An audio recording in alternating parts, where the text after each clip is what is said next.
All right, let's go ahead and jump in for today. أعوذ بالله من الشيطان الرجيم. بسم الله الرحمن الرحيم. الحمد لله رب العالمين. وأفضل الصلاة وتم التسليم على رسوله الكريم وعلى آله الطيبين الطاهرين وعلى أصحابه الغر الميامين ومن تبعهم بإحسان إلى يوم الدين. اللهم اجعلنا منهم. اللهم علمنا ما ينفعنا وانفعنا بما علمتنا وزدنا علما وعملا متقبلا برحمتك يا أرحم الراحمين.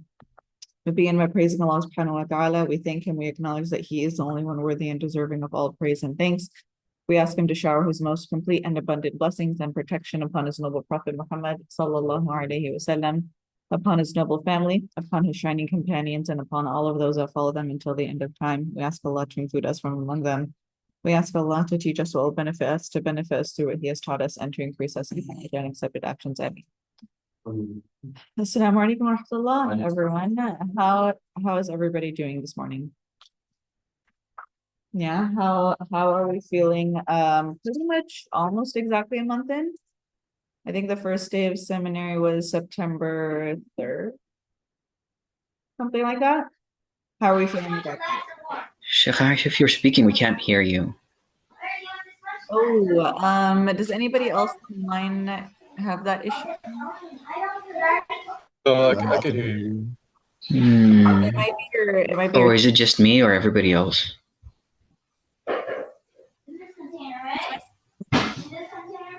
I think I'm able to so. hear Muhammad Fatih.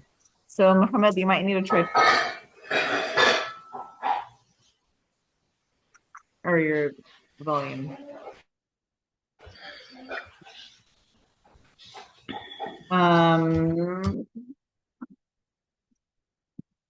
Yes. So how is it going so far? Lots of nods. That's so funny because sometimes I will ask Sheikh Muddathir how something is, and he will say yes. And it's like, wait, that is not an answer for how something is going, like, oh, how was your day? Yes. It's like, wait, so how is seminary going? Yes, it is going. I'm aware of that. But how is it going? Leaving you all speechless? Is it what you were expecting? Is it harder, easier than you were expecting, providing structure to your day? Something I was talking to Robin from second year about was how you kind of expect to like get this like immediate demand boost from your like your immediately when you start seminary. That's not necessarily the case. You just kind of got to take the thing, inshallah, in the long run. You'll experience that. Yeah, that's a good point that you mentioned that, because I think a lot of people come into seminary expecting that each class will be like a khutbah. But it's like, oh, I mean, especially certain subjects like mine, I get the brunt of it because like tafsir class you'll get inspired a bit, hadith class you'll get inspired a bit, sarf zero. But it's one of those things where you need it in order to get that inspiration on your own later on. So I totally feel that is it's a long process to get to what you were expecting it to be. What about other folks? I think there's like a lot of personal things happening through it that I wasn't like expecting to this degree. So it's not scary, but it's a little bit like, oh, okay, like there's a lot more involved. Like this is a lot more involved than maybe I thought. In a really good way, but it's taking some time to get to the Nice. No, that personal growth is good. That's great. Anybody else have some thoughts on how it's going? I think it's forced order in my life. And it's like, Yeah.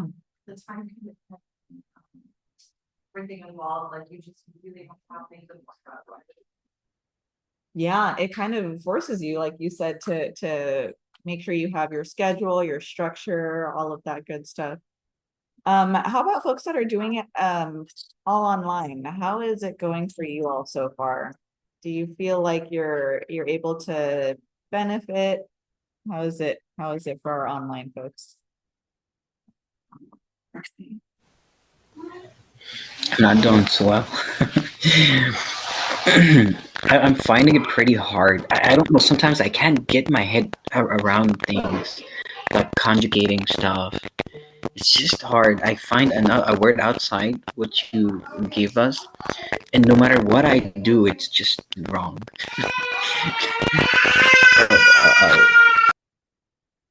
It is hard, especially with that type of background noise. I mean, I'm sure it's Sorry. no, don't apologize. I love it, but it's understandably very difficult. But if you ever need extra help, always reach out. There's plenty of people willing and available to provide that extra help. Yeah, I did that. I reached out to Savage. Yeah, so he was very helpful. Okay, that's good. Yeah, if you're able to even with just an older student to kind of set up some type of routine or schedule to get that regular outside help, for a lot of folks that can be really, really beneficial. Alhamdulillah, the content is great, but it does require dedicated time to get down. Yes, definitely. It's one of those subjects that there's only so much you can pick up live in the moment. It does require that outside time, especially things like vocab and practicing the charts and stuff like that. You can't really do that on the spot. All right. So with that, let's go ahead and jump into our quiz for today. Go ahead and put away all your materials. There's something else I was going to say. Yes. For folks, I kind of noticed this last night, but if anybody is running late or is unable to attend, please let me know personally, because I generally do not check the group. I only checked it last night because you put the little @ sign in it that shows up as like a thing. But if you are running late or you can't come, please let me know via email personally, because I usually will not catch it on the group. Okay, let's go ahead and jump into our quiz. Similar structure to what we have seen before. Part A will be translating from English to Arabic, so you do not need to write down the question, you just need to write down the Arabic answer, being sure to vowel your answer. Part 2 or part B is writing down the question and translating. Writing down the question and translating it. So you're going to write down the question, put the appropriate vowels, and then translate it after that into English.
Remind me what chapter you guys are on in this, book number 1?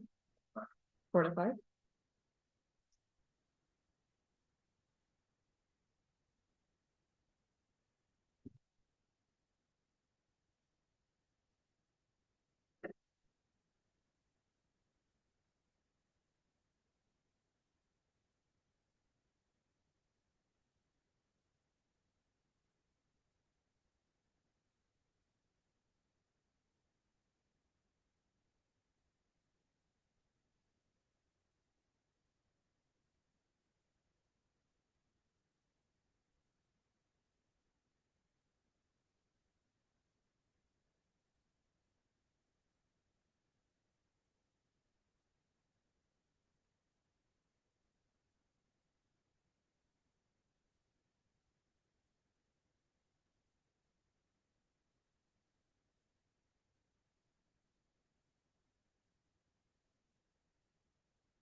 All right, let's take just a couple more minutes.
All right, let's go ahead and start wrapping everything up, getting things turned in.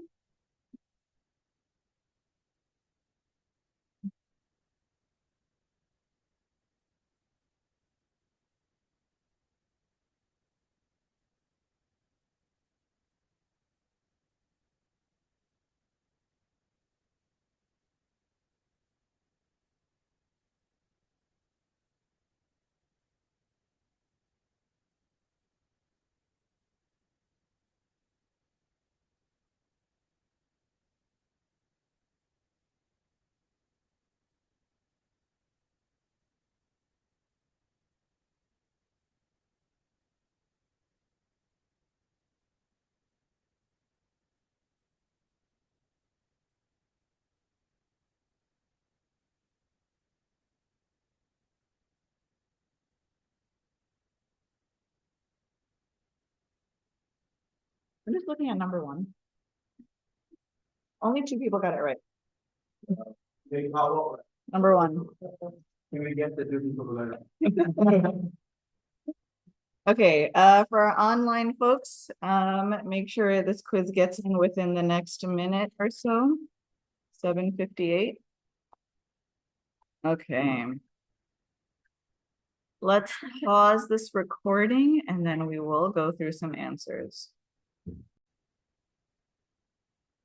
Okay. So you guys know the website for the online Hansware, edgetal.net/AA. Just so you guys know how to use this website in general. So at the top with the red, or I guess that's like a salmon color, you'll see this is Hansware. All right, this is the actual green book, just a scanned version. But if you keep scrolling down, you'll see other dictionaries. This bright green is the start of Lane's lexicon. This is more of an advanced Arabic dictionary. You guys will most likely not be using this on a regular basis until you're in maybe year 3 or 4. But if you are interested, it is helpful to just look at. You'll see a lot more English than Arabic, but it's helpful to just look at this, all right, just to get an idea. Scroll down a bit more to the brown, copper, tan, and you'll get to Lisan al-Arab, but this is an Arabic to Arabic dictionary. This is super, super helpful. But again, you guys will likely not be using this on a regular basis until probably years 3, 4, 5. Okay. Scroll down a bit more, and this is kind of where these top 3 are the 3 big things that you will be using in your journey through Arabic. Then you get some more Arabic dictionaries as well. These aren't as commonly used, but they're there. So this isn't just a Hansware website. It has all of the other dictionaries as well. Okay, so you guys have gotten some intro to how to use this text. So let's, for example, take our verb طلب يطلب طلبا. I'm going to put a capital T for ta, L for lam, ba for, or B for bat. And this is going to give me a few different pieces of information. So this is how we are going to look at a dictionary entry. You find your 3 root letters here. One key thing to note about Hansware is that there are no harakat in Hansware. But the way that they indicate to you how every single word is supposed to be voweled is through the transliteration. Okay, so how do I know that this word is talaba as opposed to taliba? Like, how do I know it's not the same pattern as shariba? How do I know it's not taluba, like kathura or azuma? I know that from my transliteration right here. So after you see the 3-letter root, the first word that follows will always be the maldi.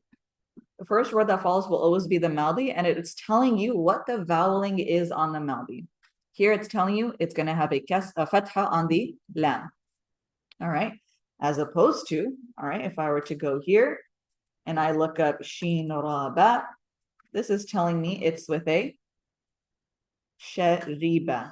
Okay. All right. After they give you the Maldi transliteration, they're going to give you one of 3 letters.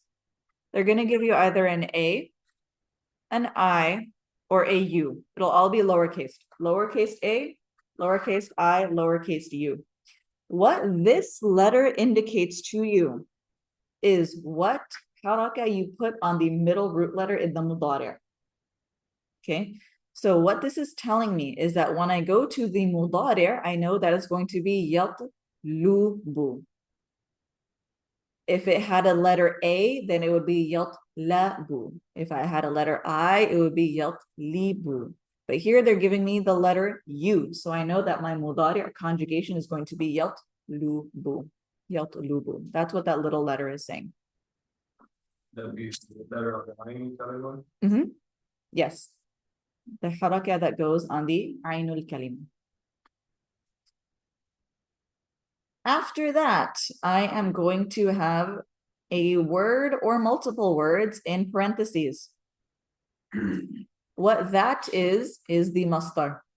What goes in parentheses right after the mudari' haraka is the masdar. Here, this word has two masadir. So, a couple of things. If the masdar is spelled the same way as the maldi, then they'll just give you the transliteration, because all you're doing is you still have a ta, you still have a lam, you still have a ba. There's no extra letters I'm adding here. So that's why they're not giving me another word in Arabic. They're just telling me how to pronounce it. Talaban. It will be with a, they're not going to give you the ending on it. That's true for all of these words. Okay, all of the words that they have here, they don't say un, an, in, they don't give you the i'rab. So it's, you're imagining it as if it had a sukun on the end. All right, so talab, talabun, talaban, talabin, either one. Okay. So talab, that's the masdar. Yeah. The masdar is the verbal noun. Verbal noun. Mm-hmm. So what's the difference between this, I guess, form or whatnot, and then in Arabic class we learned like kharijun, garisun. What's Yeah. the difference between these types of? Is that a masdar as well? No, so that is not the masdar. That is the ism fa'il. That is the ism al-fa'ili. So if I am using the masdar, I am talking about the concept or the idea of the verb. As opposed to the ism fa'il, that is the person doing the verb. All right, so talibun is a seeker, whereas talab is seeking, the idea or concept of seeking. So if I were to say, you are a student, I would say, anta talibun, anta talibun. But if I wanted to say something like seeking knowledge is good, I would say something like talabul ilmi jayyidun. Okay, so that's like the concept or idea of seeking as opposed to the seeker. That makes sense? Kind of, could you use the masdar from one of the vocab this week and then use it in the sentence again?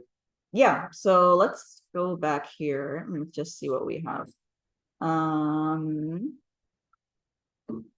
Okay, so let's go ahead and use this one, okay? غضب يغضب غضبا. غضب, literal translation, he got angry. يغضب, he is getting angry. غضبا, anger. No, like he, she, okay. Yeah, so that's the key here. The first two entries are verbs. The third is a noun. Okay, this is a noun. So nouns, or sorry, the masdar specifically, it doesn't have a conjugation. There's no way to make it you anger, they anger. It's just the noun itself anger. Yeah. So what would be the version of that, the Wada then? If it was like, in shift, it was class, like, with, The ism fa'il, غاضب. well, غاضب. and what does that mean technically relative to this? The angry one, So Wada then is just anger, anger. and then Wadi one is, The one The one. doing the action of being angry. and then I was wondering, is Wada technically an ism? This one? No, not an ism, what was it? Yeah, it's an ism, right? Mhm. So, are verbal nouns always going to have fatha name rather than dhamma name? 'Cause No. I noticed that pretty much everything that we do in this class has the fatha name. Yeah, so no, that's not the case. And we're going to dive deep into all of these conjugations. We have our own section on them. So if you guys remember way back to the first class when we talked about those 8 categories, right? We had the past tense, we had the present tense. One of those 8 categories is the doer. So we're going to have a whole doer chart. There's 6 conjugations for the doer. We're going to have a full set of rules for the masdar as well. And just to give you a little sneak peek, it can be any i'rab, it can be ma'rifa or nakira. But wadaban is a word, wadabun is not a word. Ghadabun is a word. But it's also, Yeah, because it can be any i'rab. It can be غضبان, غضبun, غضبin, al-ghadabu, al-ghadaba, al-ghadabi. All of that is good. It can follow any i'rab and it can follow any definiteness or either definiteness since there's only 2. Yeah. could you use that in a sentence, the wadaban? Yeah, the word itself or in this i'rab. In that, you know, In that i'rab, I would say something like how would I make this I could say something like if I wanted to say that I was teaching a class and I said that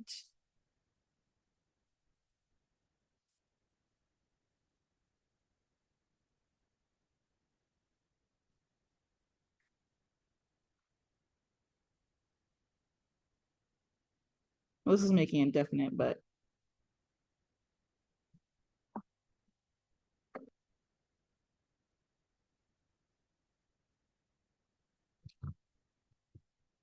علمت أن الغضب مكروه. I taught that anger is bad.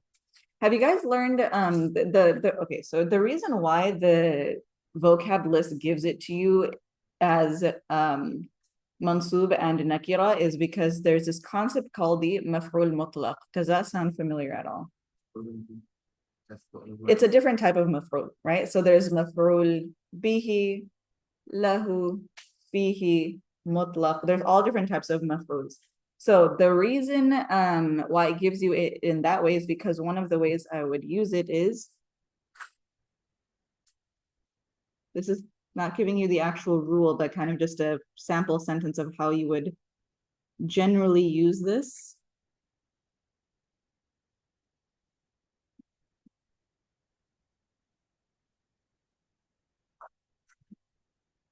غضبت غضبا.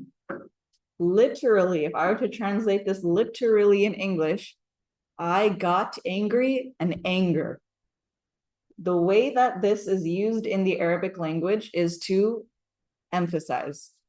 So maf'ul mutlaq is going to be the masdar.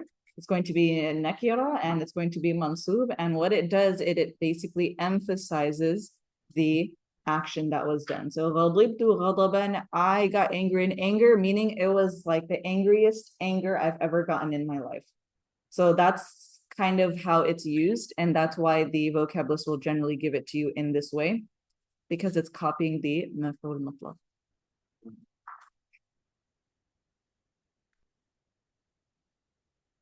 All right. Let's go back here. Any other questions on the masdar? Okay, so the reason why, again, they're not giving you the ending for here is because the masdar, again, can be any i'rab. So they're not saying talaban, it's just talab, because you can choose to make it bun, ben, bin, bu, babi. Okay.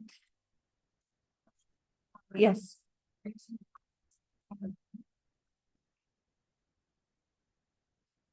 I don't know. The app? I didn't even know there was an app. So the app is way easier because you can just switch to your Arabic keyboard and just type in the letters rather than trying to figure out the capital H or the lower H or the dot underneath it, whatever. Yeah. And then it just takes you to the left. Is it an app or a website? It's an app. It's an actual app. Ooh. Things keep getting easier and easier. All right. I mean, when they made this into a website, that was like life-changing, but I guess now it's even, you can do it on your phone. All right. So if the masdar is spelled the same way as the past tense, it will be, they'll only give you the transliteration. But if the masdar is spelled differently, meaning either you add some letters to the front or whatever to the end, then they will give you a new spelling as well. Okay, so for example, you guys had the verb arafa ya'rifu. What was the masdar? Ma'rifatan. All right. So here, arafa, this letter I is telling me that the mudari is ya'rifu. And then here I again have two options for the masdar, but neither of them are spelled the way that the madi is spelled. So they're giving me a new spelling each time. Ma'rifatan and also irfan. Ma'rifa and irfan. So they're giving me a new spelling. They're telling me how I spell the word in Arabic, and then the English is telling me how do I vowel it. Okay, so anytime you see transliteration in the Hans Word Dictionary, what is the transliteration telling you? What is the purpose of having it there? The voweling. The only time you will see a English transliteration in the Hans Word Dictionary is for voweling purposes. Okay, that's the reason why it exists there. Okay. So you've got the Maldi, you've got the Mudari', you've got the Masdar. And then they give you, of course, the actual dictionary entry to look, search. Okay, now, when I see this lone letter ha, that is another indication that this takes a maf'ulun bihi. So if I see the letter ha for bihi, maf'ul bihi, that means it takes a direct object. It takes a direct object. As opposed to if it comes with a harf. So one of the other meanings for talaba is claim, to claim. And when I use it to mean that, I'm going to use the harful jar min. Min. Or ila. It's also used for to require, to appeal, to beseech. All right. So there's a ton of different ways to use this verb. Some is when you use it, we use it with a direct object, and some is when you use it with the helper harf, and it will all add a slightly different meaning connotation to the word. Is that a letter that's indicating direct object? This? Yeah, what is that? That is the letter ha. Yeah, it's kind of hard to see. But that is a letter ha. And then that's just letting me know this, it takes a direct object. Yeah.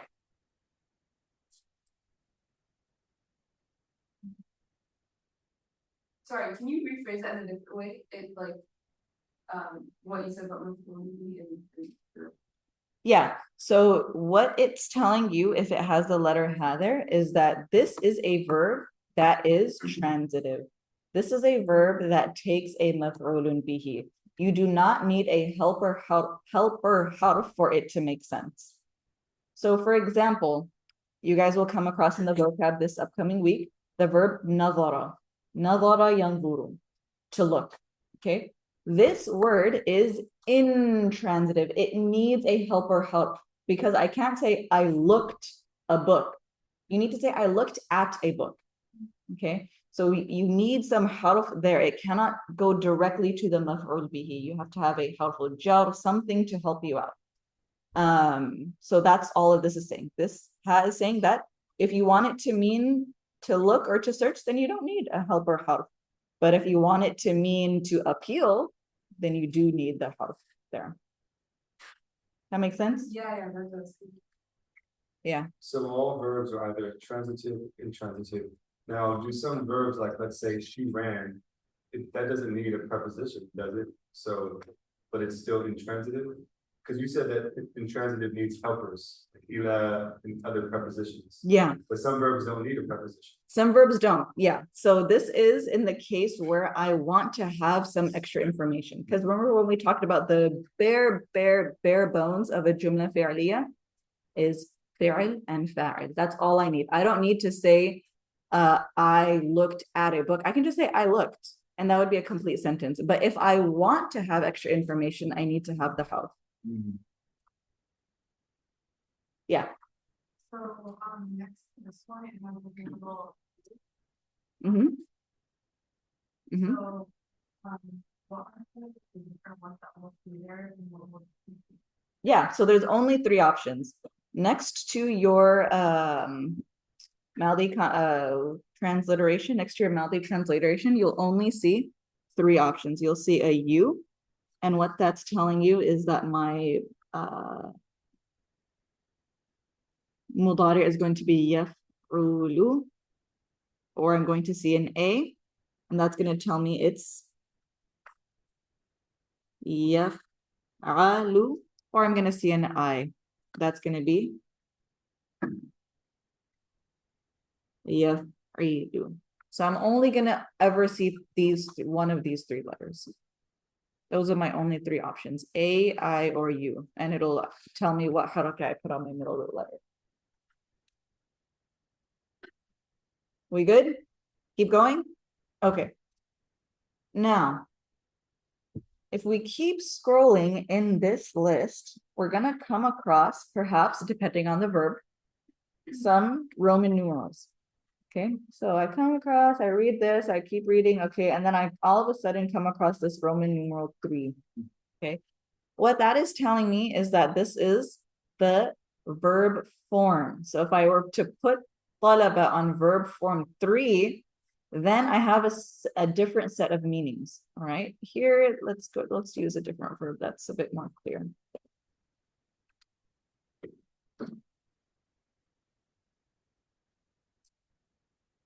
Okay. We haven't memorized this verb before. Sabaha. Sabaha. It's telling me that I have a fatha on the ba because of my transliteration, and it's telling me that my mudari is going to be yasbahu. I have two options for my masdar. I can either use sabahan or sibahatan. Because this one's spelled the same, I don't need to have another spelling. This one's spelled different. I have an alif after the ba, I have a ta marbuta, so they give me it in Arabic. Okay.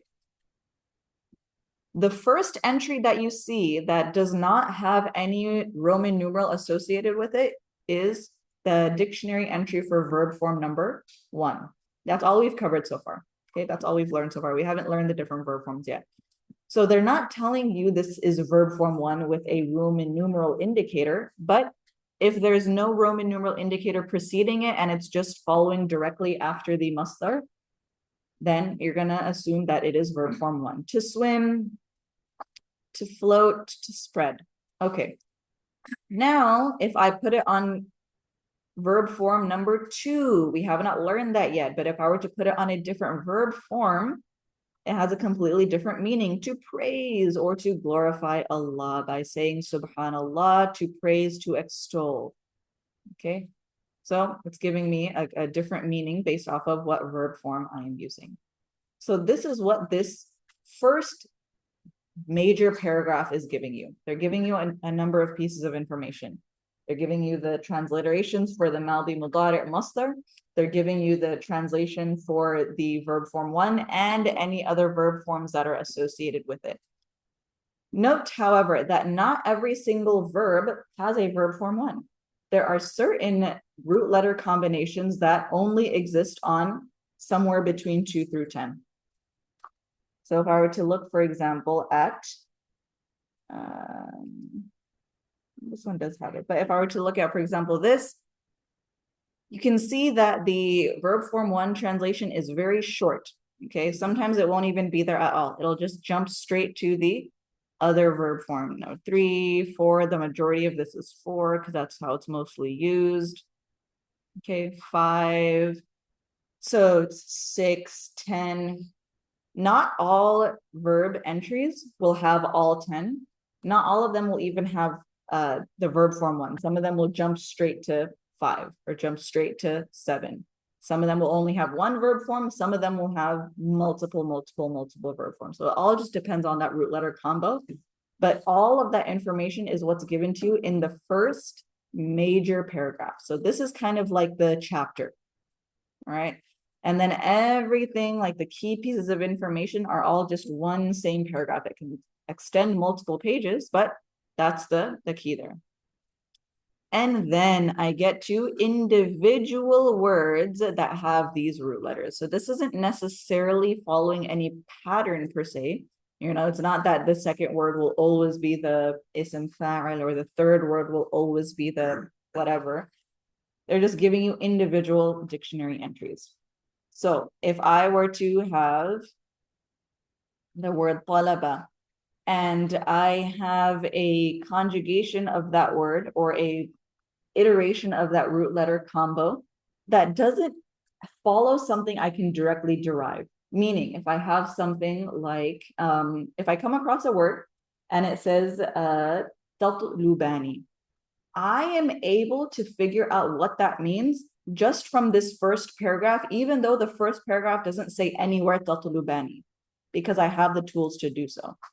But there are certain words where it'll follow some type of pattern or some type of sigha that you don't know. Maybe you look at the word and you're like, it doesn't look like a ism fa'il, it doesn't look like a mudari or verb, it doesn't look like an amr, it just looks, I can't figure out what the actual sigha is. In that case, then you keep going and you look to see if you find what you're looking for in one of these individual dictionary entries. The individual dictionary entries will always be nouns, because nouns are the sort of category of things where you aren't able to figure it out, in the sense that there aren't conjugations where there are of verbs where you can just, you know, see, okay, this looks like second person, this looks like first person, this looks plural, this looks masculine. Okay, so the individual dictionary entries that follow it will all kind of just be extra little pieces of information that are all nouns.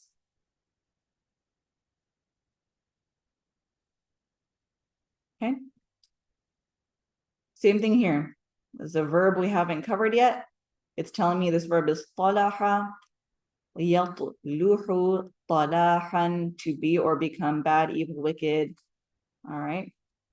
And then as you guys go through the dictionary, you'll come across a lot of other little abbreviations or indicators or little things like that that you're not really sure what it means. Like, what is this COLLN ta marbuta? Like, all right, you can go to the front of the book, but as you get used to using the dictionary, you'll come to find, okay, talhan is a collective.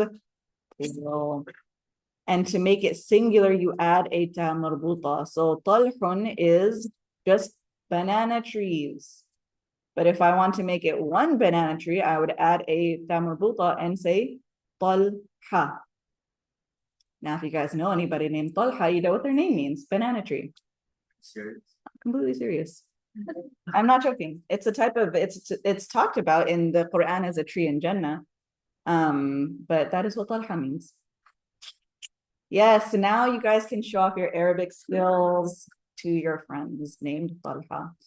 So yes, this is it. All right.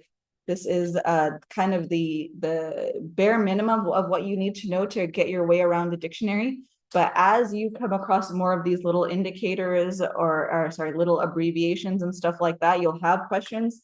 Ask those questions, but you can also look at the very beginning of the dictionary where they have all of that, those little things laid out.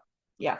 So, so the, after the U and after the Talaq, no, so what is the Talaq?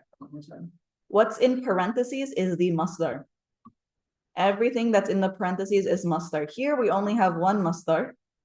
For example, here we have two. Sometimes we'll have three. Okay, so everything that goes inside the parentheses is the masdar, whether it's one or multiple. Oh, and the reason so it says Talaq here, and for the last one, there wasn't anything. There was it for the Talaq because it didn't change, right? Right, the spelling didn't change. So that's why there wasn't in Arabic. It just said Talaq, but it didn't spell out Talaq, and it didn't change. Correct, yeah. The reason why we don't have the additional Arabic word here is because you can spell it the same way. Meaning Hansware is basically telling you, I'm not going to waste my time printing the same word again, just look back a few. Here, it is spelled differently, so there has to be some assistance involved. You can't just look at this word and figure it out. So he's saying because the masdar is spelled differently, I have to print out a whole new word to tell you how to spell it.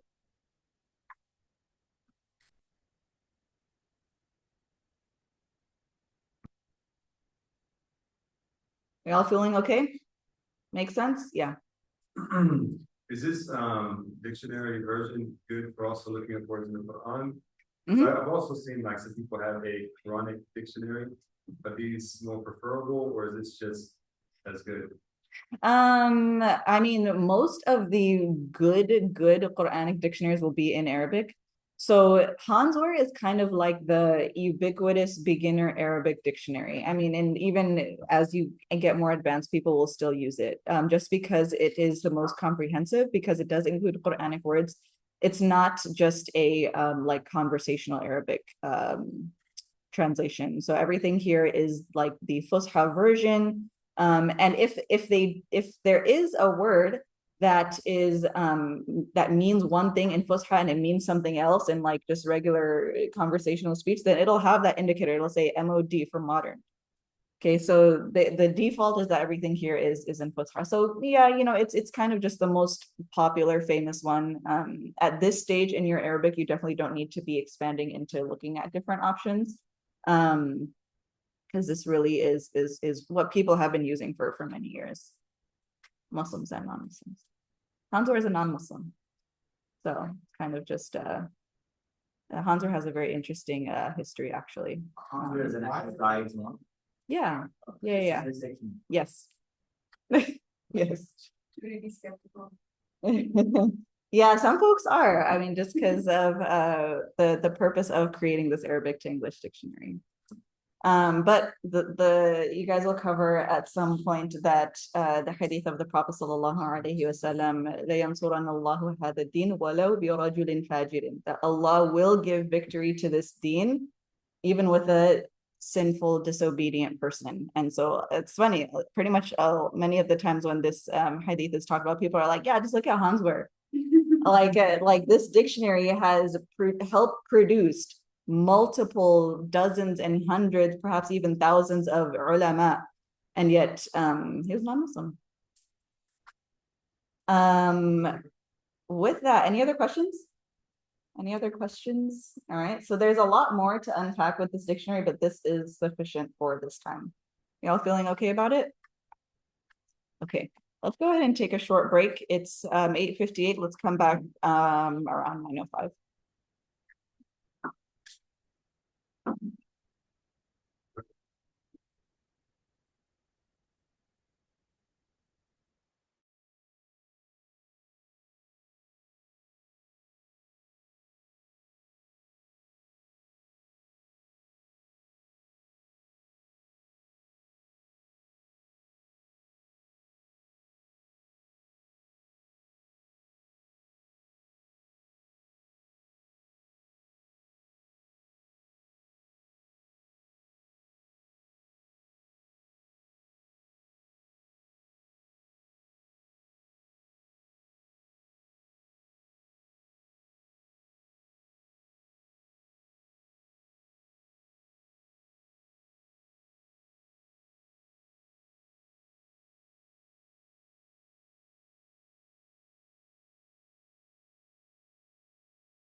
All right, let's go ahead and reconvene for the last half hour.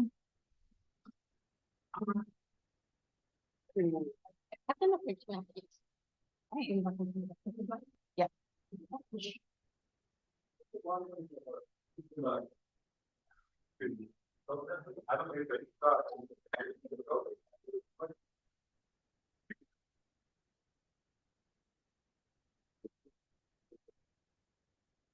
Okay.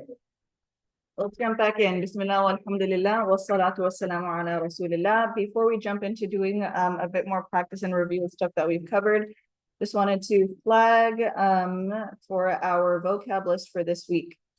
This is on page 57.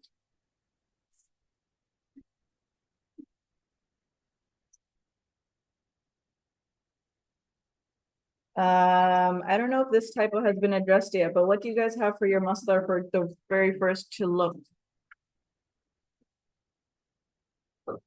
Nadharan. Were they sukun on the va? Nadharan. Nalvaran. Okay, let's see if that's accurate.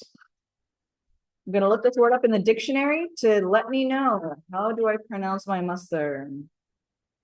Noon, N for noon, capital Z for wa, R for ra. What is the dictionary telling me my masdar should be?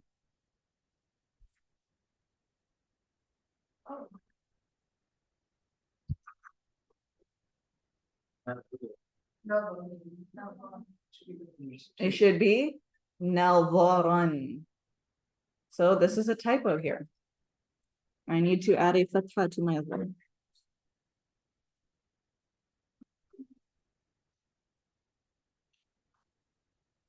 Fatha on the va. Okay. You guys see how that worked, right? We saw the word, looked it up in the dictionary, went to the masdar entry to see how to spell this word properly. And that transliteration gives us the appropriate voweling, which is telling us that no, it's not a sukun on the va, it is a fatha. Nadaran. If it was now one where the N-A-Z-R. Yes.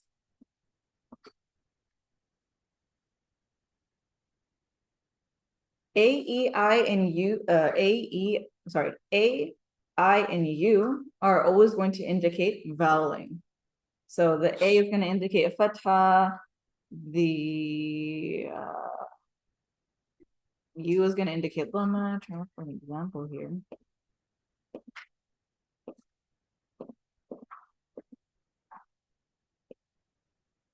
Well, I'm not sure why this is wigging out, but you guys get the point. It's going to give me a U for dhamma and an A for kasra, like this word right here. Right? This is telling me I have a dhamma on my meme, a sukun on my sin, a fatha on my ta, a sukun on my noon, and a kasra on my ta. Mustantiq. Examining magistrate, in case you ever need to use that word in your daily life. All right, so that's it for this vocab list in terms of just wanted to flag that for correction. So this is going to be our homework for this week, is just memorizing. This is a short list, short list. So hopefully this doesn't take too much time, and then we'll have some additional homework in addition to that. Yes. Just to be clear, I was asking for extra practice, not extra homework on behalf of. No. Yeah. There was going to be extra. There was going to be some other homework assignment anyways. So, yeah, no, don't worry. You don't need to sleep with an eye open tonight.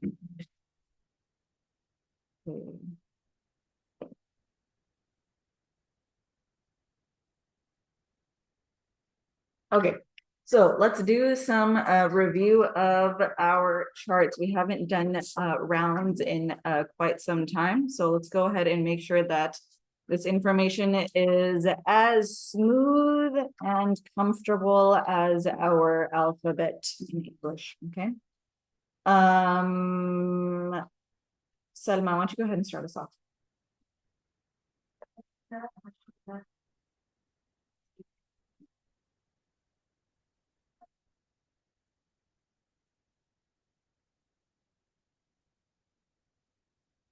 more time.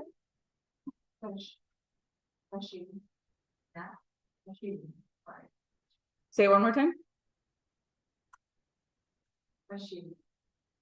So the first 5 boxes, lam al kalima is always voweled. It's only when we get to hunna onwards that our lam al kalima third root letter is sukooned.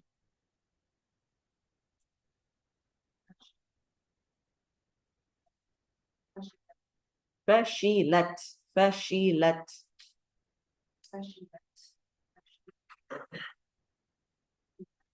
Mm.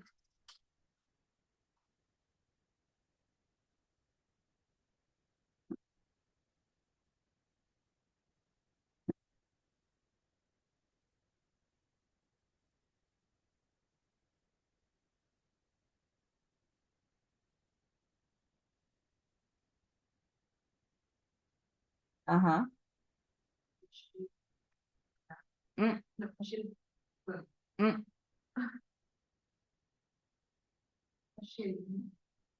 Fashilna.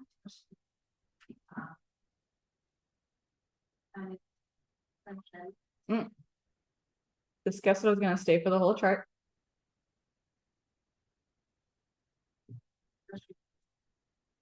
Fashilta.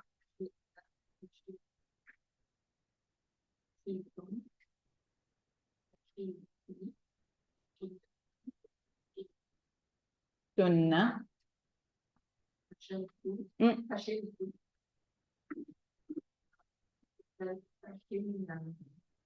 All right, needs some work. Abdurrahman.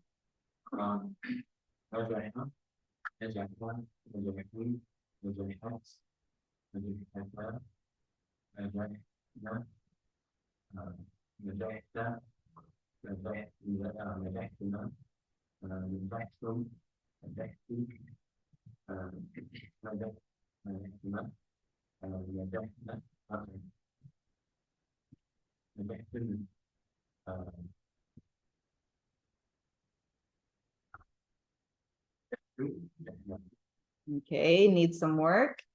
Inta.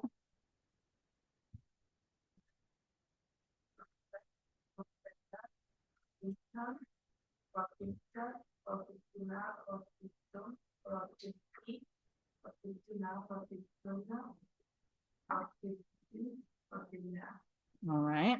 Hamza. Oh, sorry, not Hamza. Ahmed. Sorry. Ahmed DJ.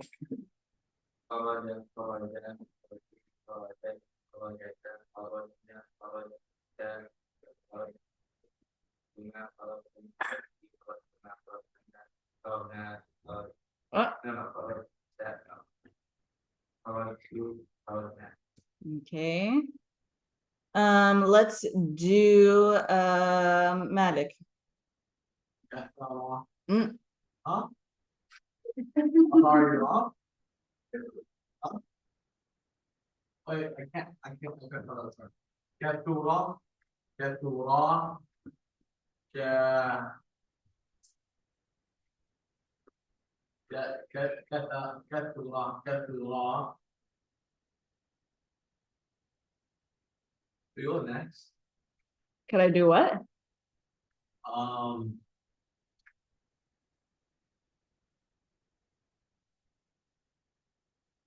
Get too. Mm-hmm.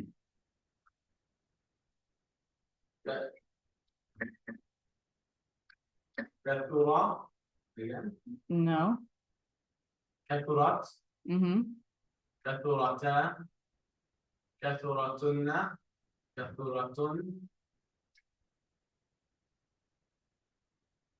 Kathurunna. Kathuranna. No. Kathurata. Nope.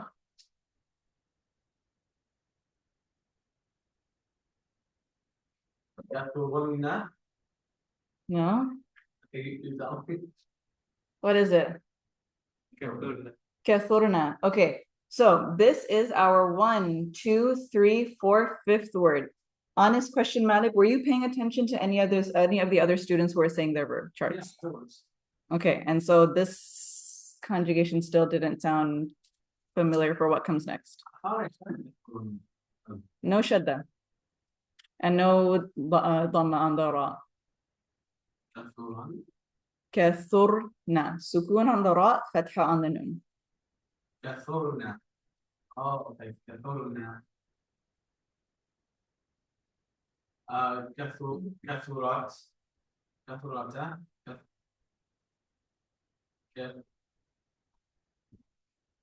كثرتا. كثرت. This is what I was telling Selma, who went very first, is that the hunna conjugation to the end will all have a sukun on the last root letter. So it's the sukun of the last letter. Last root letter. So it's كثرتا. كثرتا. كثرتما. كثرتم. كثرتي. كثرتما. كثرتمنا. Tunna. كثرتنا. كثرت. كثرنا. All right. Let's do Rama. Go ahead and do the next one.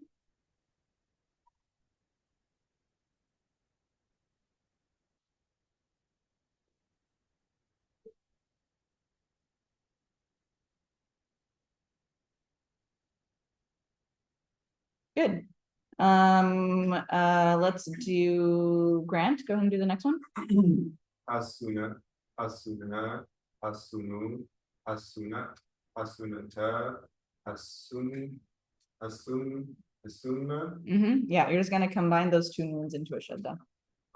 asunta, asuntuma, asuntum, asunti, asuntuma, asuntunna, asuntu, asunna. Good. Joseph, go ahead and do the next one.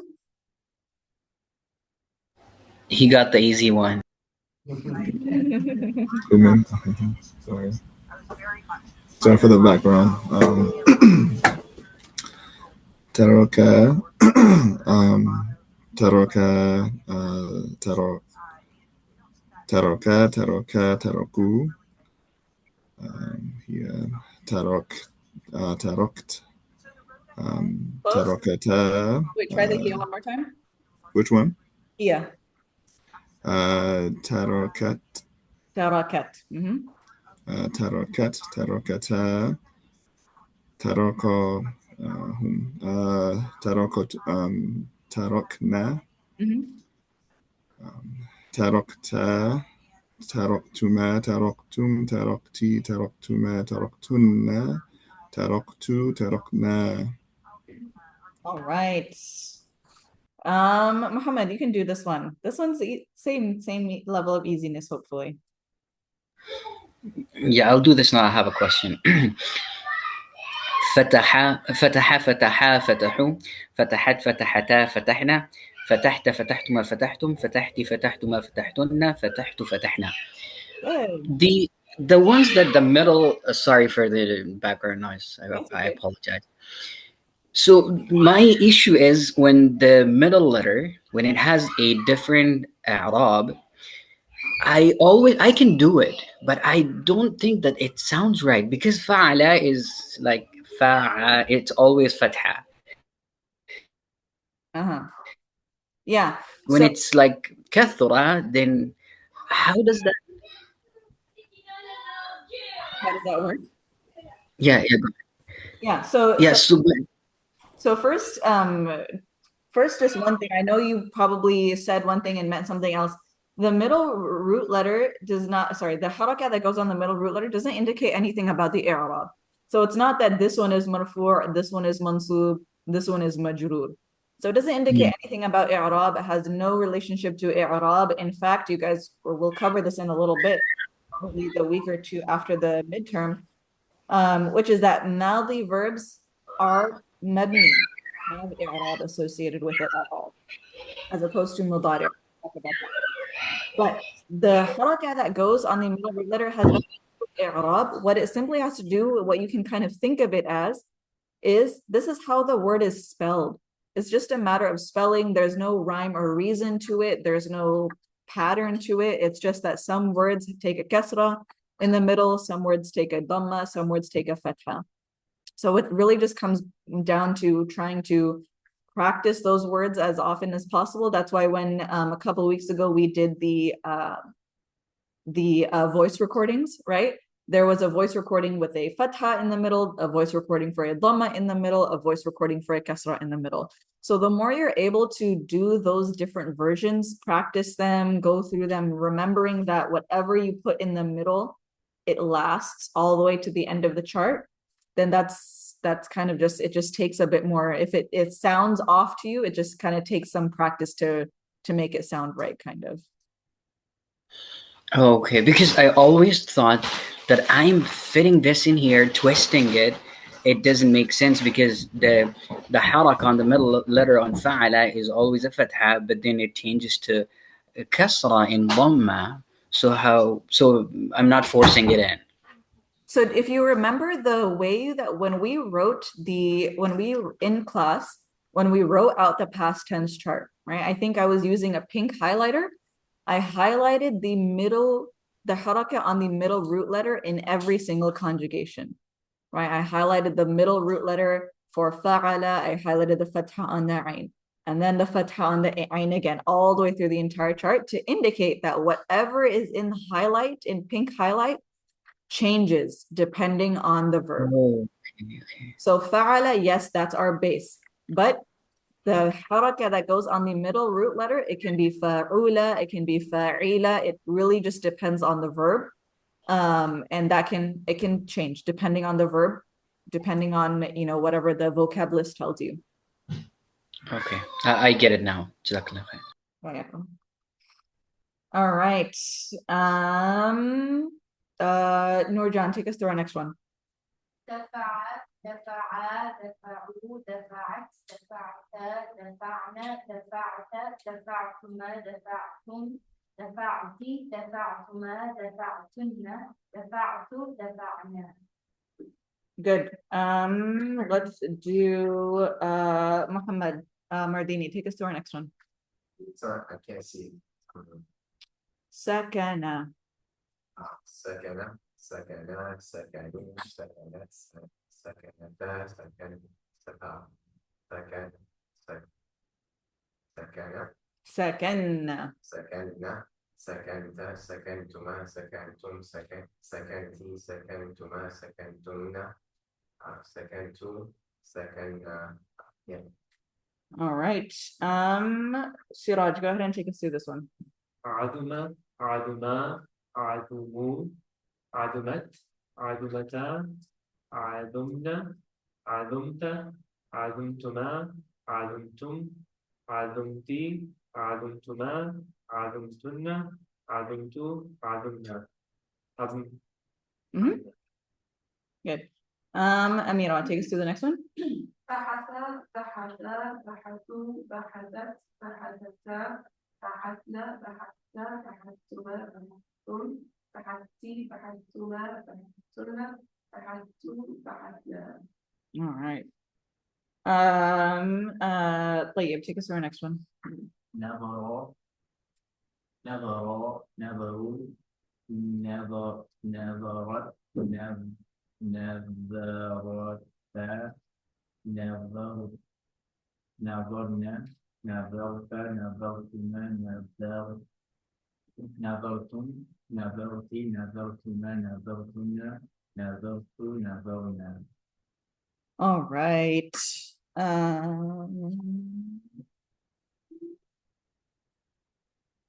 Mash'al, take us through our next one. شكر شكروا شكروا شكرت شكرتا شكرنا شكرت شكرتما شكرتم شكرتي شكرتما شكرتن شكرت شكرنا. Okay. Let's skip some. I wanted to do this, but I want to also focus on getting some practice with this. Okay, let's do some mudari' practice. Sa'ad, why don't you go ahead and start us off?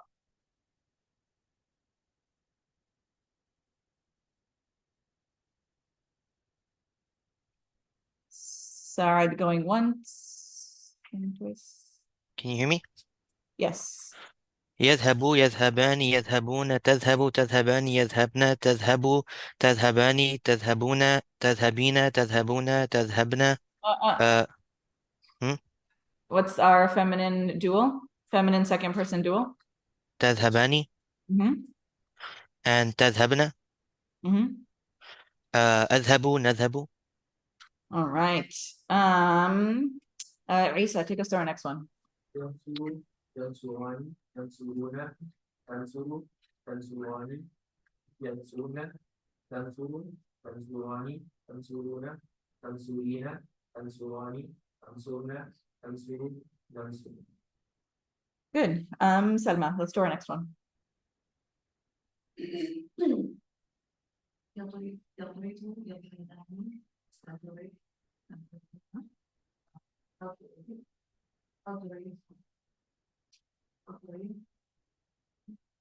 تضرب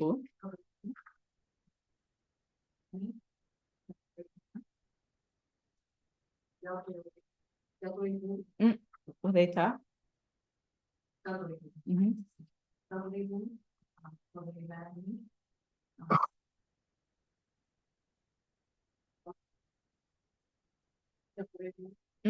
تضربون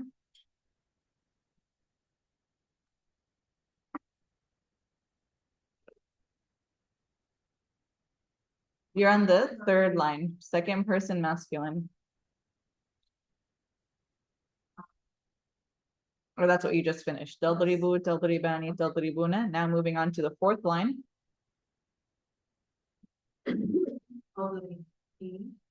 No.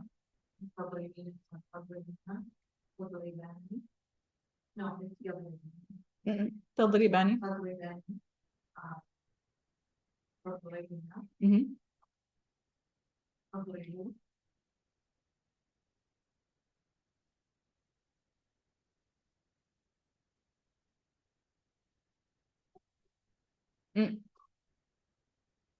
No letters to the end.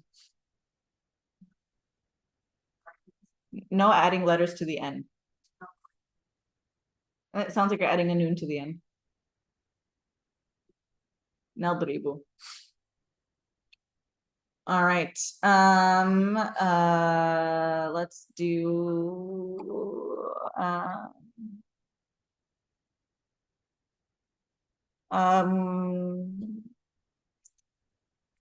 Amira, take us through this one. يسمع يسمعني يسمعون تسمع تسمعاني يسمعن تسمع تسمعاني تسمعون تسمعين تسمعني تسمعن أسمع يسمع.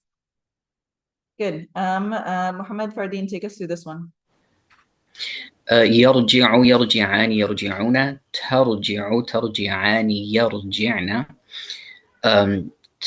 ترجع ترجعان ترجعون ترجعين ترجعان ترجعن أرجع نرجع. Good. Grant, take us through this one. Yes, يسبر يسبران يسبرون تسبر تسبران يسبرن تسبر تسبران تسبرون تسبرين تسبران تسبرن أسبر نسبر. Good. All right. I am going to call attention to one thing that I saw one student doing who was online, which I think everybody should be doing, which was mouthing along while someone else was doing it. So Grant was doing the chart out loud, and everyone, ideally, one way to just make sure that you're getting it, that you're keeping up with it, that you're saying it right, is to mouth along on your own. So many applause for the one student who's doing it. It's a really great way to make sure that you are keeping up with this activity. I know a lot of folks think that it's just, cold calling one person at a time, but it really is for the benefit of the entire class, because not only are you saying it, but you're also hearing it multiple times, so that gets it well ingrained as well. Let's just do a couple more. I know we're over time. Nurjan, take us through this one.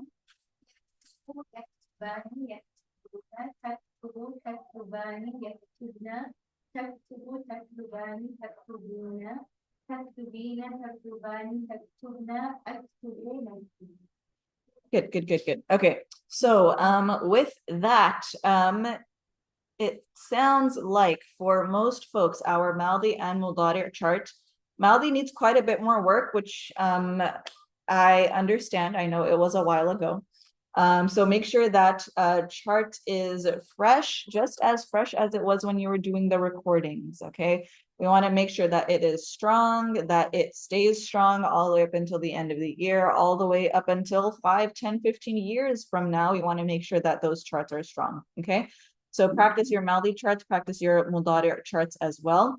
If you are interested in basically testing your ability to visualize the chart, these exercises are great for that. There are missing entries. So if you are doing this activity with a friend could say something like, third row, first column. And you would need to say, oh, غلقت.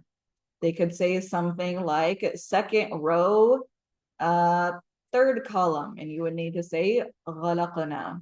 Same thing for the present tense, okay? They could say something like first row, second column. You would need to say yaktubani.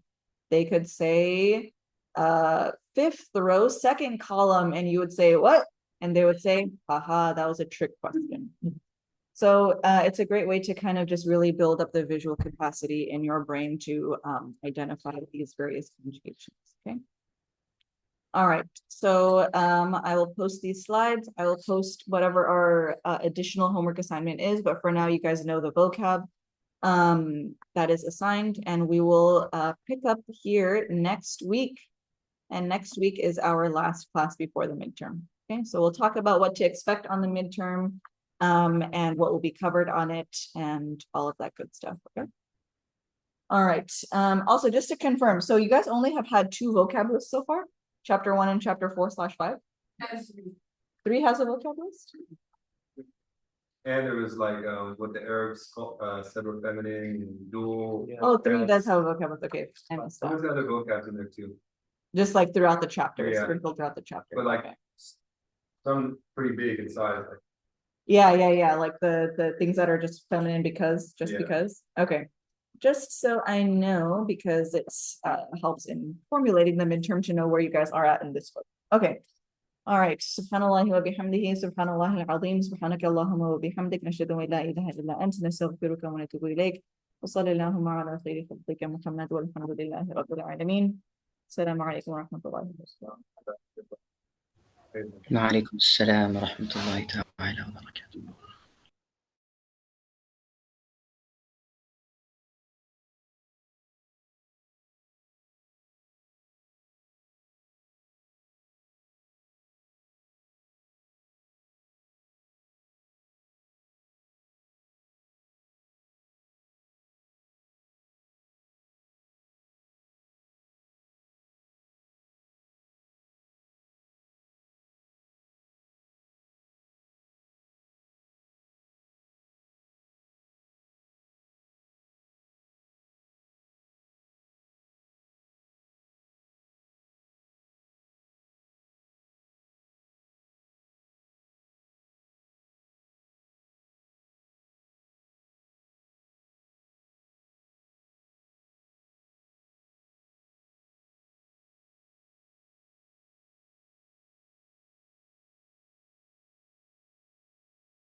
there a huge difference between كثير and أكثر?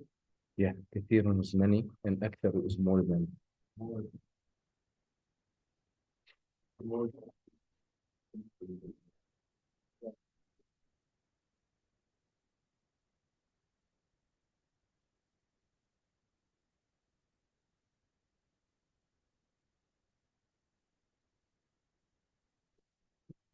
كثرة and كثرة. The difference between كثرة and كثرة. كثرة. There's no كثرة. Oh, there's no كثرة. There's only كثرة.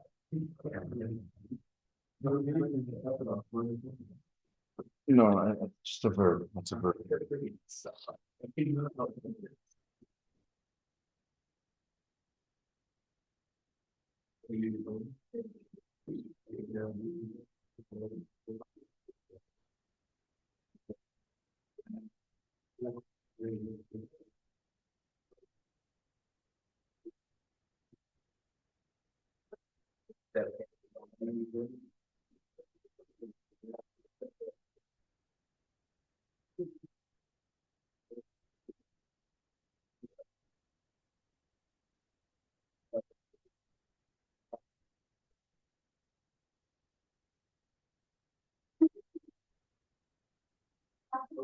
Okay, so very bigger than. Makes a big difference.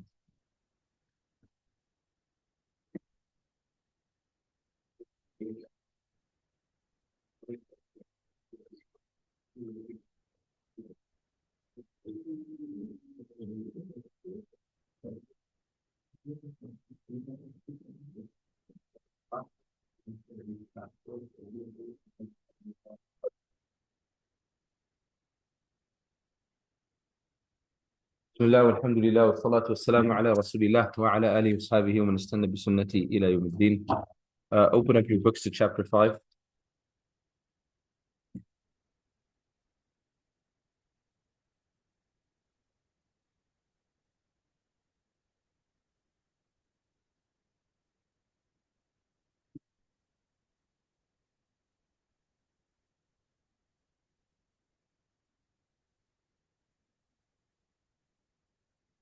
He says, chapter 5, introduction to al-jumlatul ismiyatu. There are two types of sentences in the Arabic language. They are al-jumlatul ismiyatu and al-jumlatul fi'liyatu. If a sentence begins with an ismun, then it is a jumlatun ismiyatun. There are a few exceptions to this rule, which we will cover later. In contrast, if a sentence begins with a fi'lun, then it is a jumlatun fi'liyatun. We will begin our study of sentences with al-jumlatul ismiyatu. 5.1 says إعراب الجملة الإسمية. It should say إعراب الجملة الإسمية. إعراب الجملة الإسمية. Question? No? إعراب الجملة الإسمية. Good.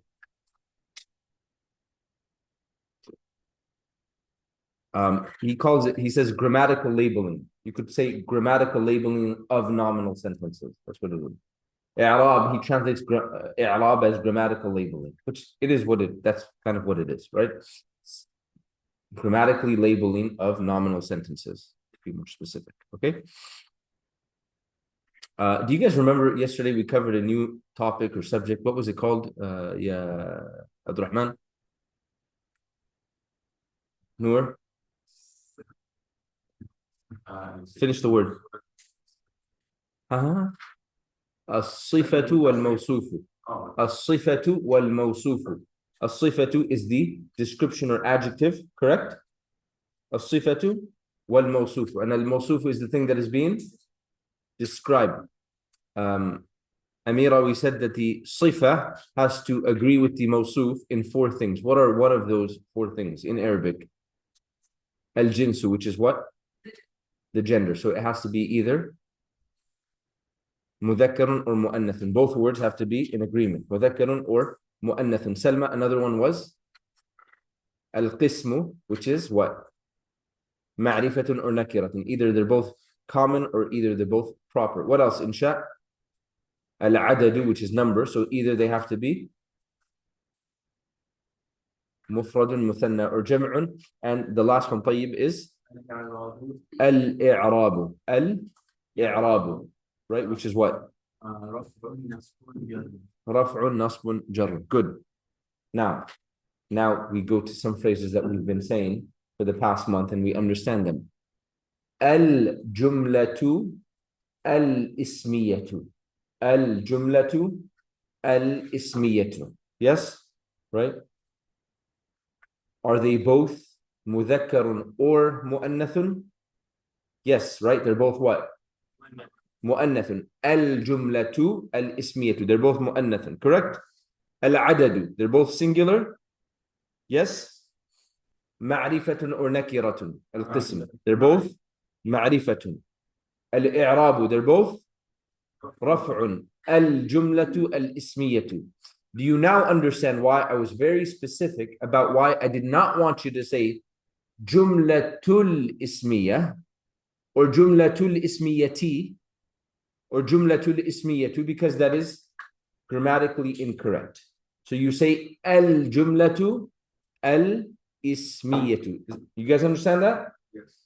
Yes, because they agree in four. So it is in over here what's going on, right? It's a sifa, right? Al-ismiya or al-fi'liya, whichever one we're talking about, is a sifa for the first word. Now, these are not sentences. These are not sentences, but these are, right? These are two words that are acting as sifatun and mawsufun. Is that clear? Yes. Okay.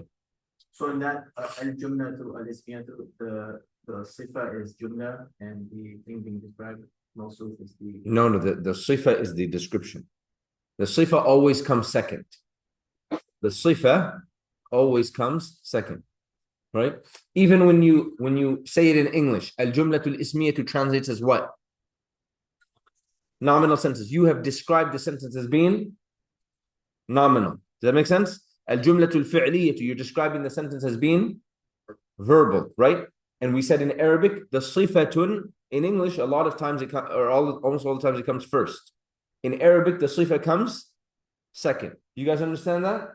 Yes. Okay. Now, Isa, very early on, a number of weeks ago, when many of your classmates knew very, very little Arabic, and I tried to intimidate them, but it doesn't seem like it worked well. But we talked about the plurals, correct? So there was jam'u taksirin, the broken plural. There was ismu jam'in, the plural by meaning. And then there were the two other ones, right? What were those two other ones? Jam'ul mudhakkar al-salimu and Jam'ul mu'annath al-salimu, right? And I was very, very specific about the way that I wanted you to memorize them, right? Kind of sounded like a dictator or a tyrant. You guys probably thought I was crazy that I was being so specific about them. But there was a madness, or there was a method to the madness, right? So the phrases that Isa just said, Jam'ul mudhakkar al-salim, Jam'ul mu'annath al-salim, right? Which translate as the sound masculine plural and the sound feminine plural, correct? Are these sentences, those phrases, are they sentences? Who says they're a sentence? Who says they're not a sentence? Who doesn't believe in voting? They're not sentences, right? Sound masculine plural, sound feminine, they're phrases. Do we understand that? Okay, and they are phrases, right? But let's just take one of them for example.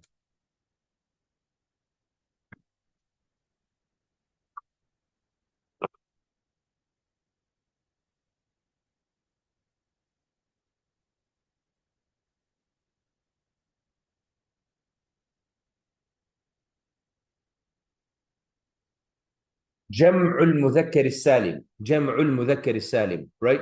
And I was very particular. I did not want you to say al-jam'u al-mudhakkar al-salim. I did not want you to add alif lam where there wasn't alif lam or remove alif lam where there was alif lam. Correct? Yes?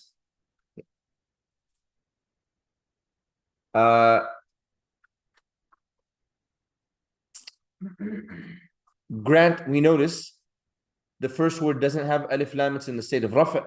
The second word has alif lam, it's in the state of majroor or jar, and the salim has alif lam and is in the state of rafa. Okay, can you explain to me, first of all, actually, can we just define each word? What is jam'u? Plural. Plural. What is mudhakkar? Masculine. Masculine. And what is salim? Sound. Sound. Good. We understand each word individually. Correct? Okay. Can you explain to me what's going on? Why does some of the words have alif lam, the other words don't, and then they're all in different states? So the jam'u does not have alif lam because it's mudaf. The mudakkari is majrurun because it's mudafun ilayhi. Okay. And the salimu As-salimu is not, or what you call Sifa. sifa, and the jam'u is Sifa for what? for jam'u. Did you guys catch that? He said, I'll say it again. He said jam'u, okay, does not have alif lam because it is a mudafun. It is a mudafun. Clear? Why does it come rafa'? Because it's at the beginning. The rafa' is the default. There's nothing before it. Just, okay, as for its state, it's default. Okay? It doesn't have alif lam because it's the mudafun. Al-mudhakkari. Why does it have alif lam? Because it's the mudafun ilay. Clear? Why is it in a state of jar? Because it's mudafun ilay, and the mudafun ilay will always be in a state of jar. As-salim, right? As-salim was the interesting one. This is where some people, they don't know, and they put jam'u al-mudhakkar as-salimi, or jam'u al-mudhakkar, right? As-salimu, right? So what's going on with as-salim? As-salimu has alif lam, and it is in the state of raf'un. So Grant said, the reason that it has alif lam and the reason that it is in a state of raf'un is because it is a okay, everyone's having a problem with this three-letter word. Everyone say sifatun. Don't forget it. Got it? What is it, guys? Sifatun. Everyone say as-sifatu wal-mawsufu. Okay, good. So as-salimu, he's saying it is a as-salimu, he's saying it is a sifatun. And the mawsufun is jam'u. Okay, that means they have to agree in four things. Correct, Rama? They have to agree in four things. As-salimu has to agree with jam'u in how many things?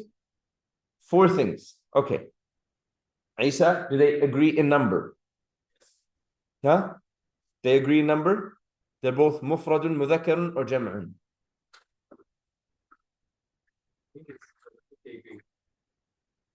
So I asked you a question. I said, are they both mufradun, mudhakkarun, or jam'un? Mufrad. That's a confusing question, but he's right, because the word is jam'un, but it's a singular word. You guys get it? Don't be confused by the word. The word is jam'un, it's plural, but it is a mufradun word. Yes, you're right. I did, right? They're both mufradun. Clear? Abdurrahman, do they agree in al-qismu type? They're all ma'rifah. As-salimu is ma'rifah how? The lam tarif. Good. You could say alif lam lam tarif, either way. Okay, then jam'u. Is that ma'rifah? Is it a question or statement? Which one is it? I think it's because the love is over. I don't know if I'm getting this mixed up. Yeah, I think. You think? Insha.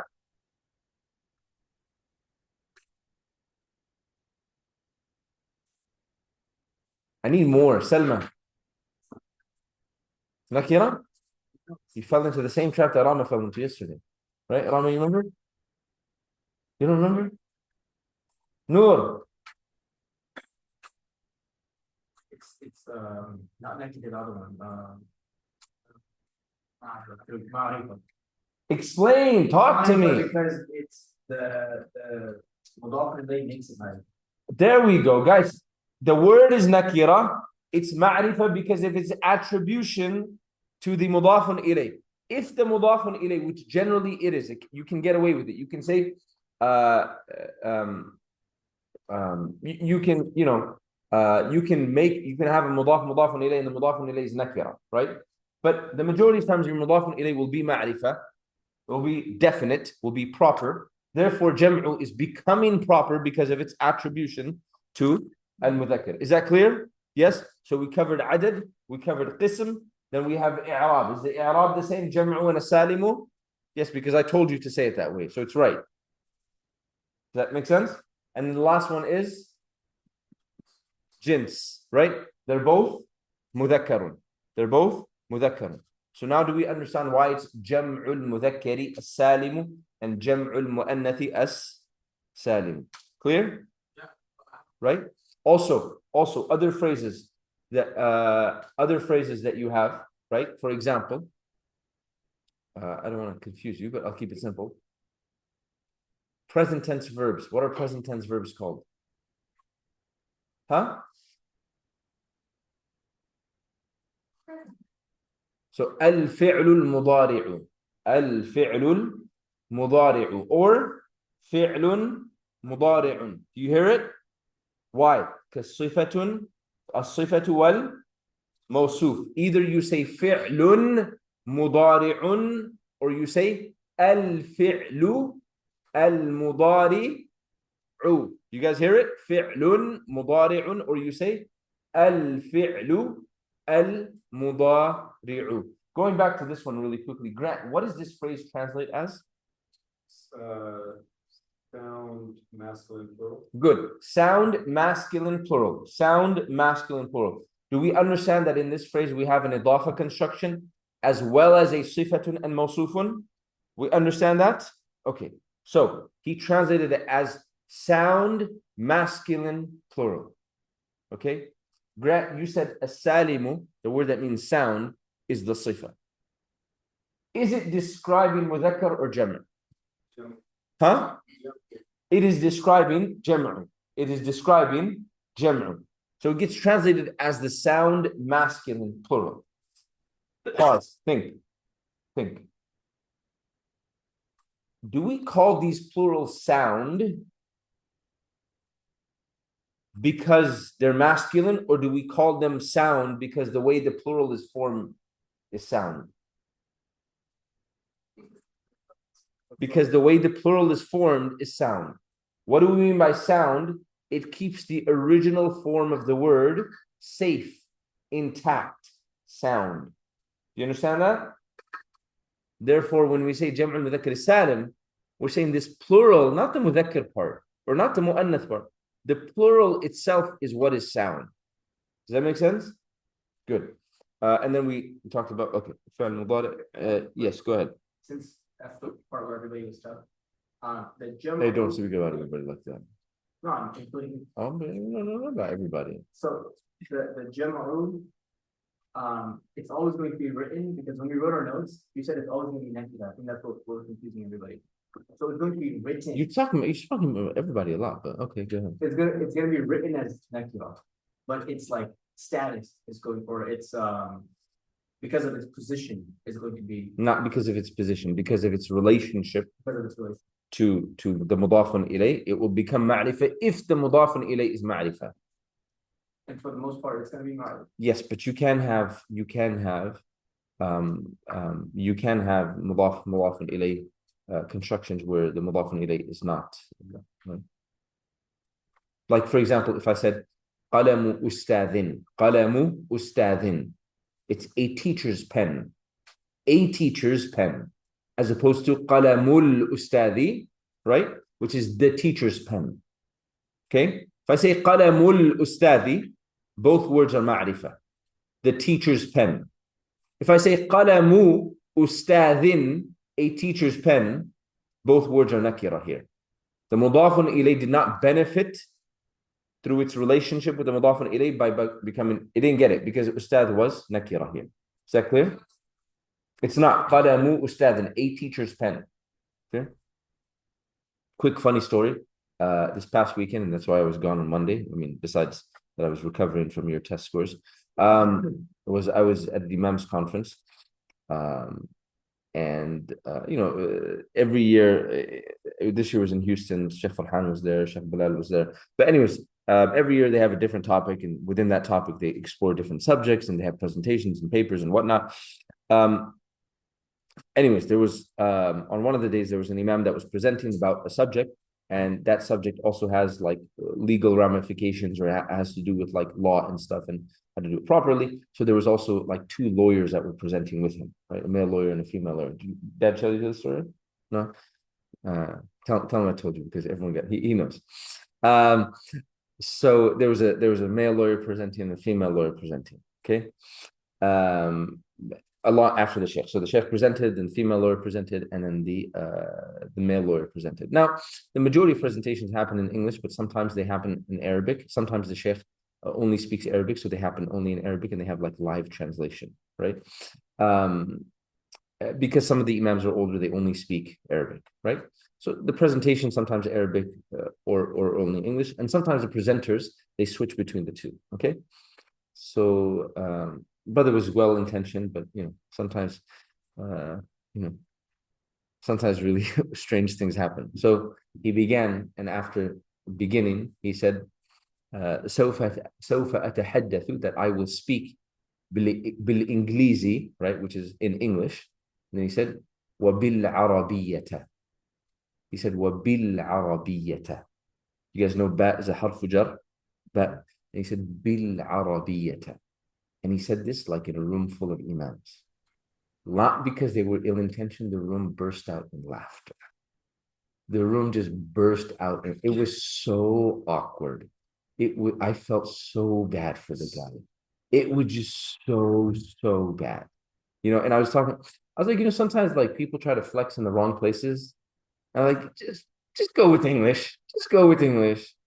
And I was like, we all make grammar mistakes, even those, at least, maybe the experts don't. We all make grammar mistakes, but there are certain grammar mistakes you're taught in first year of Arabic that, like, that's why I jokingly say, like, harf jar, you mess up on it. I was like, dude, like that's kabira min al-kaba'ir. It's like a major sin, right? He said bil arabiyyah.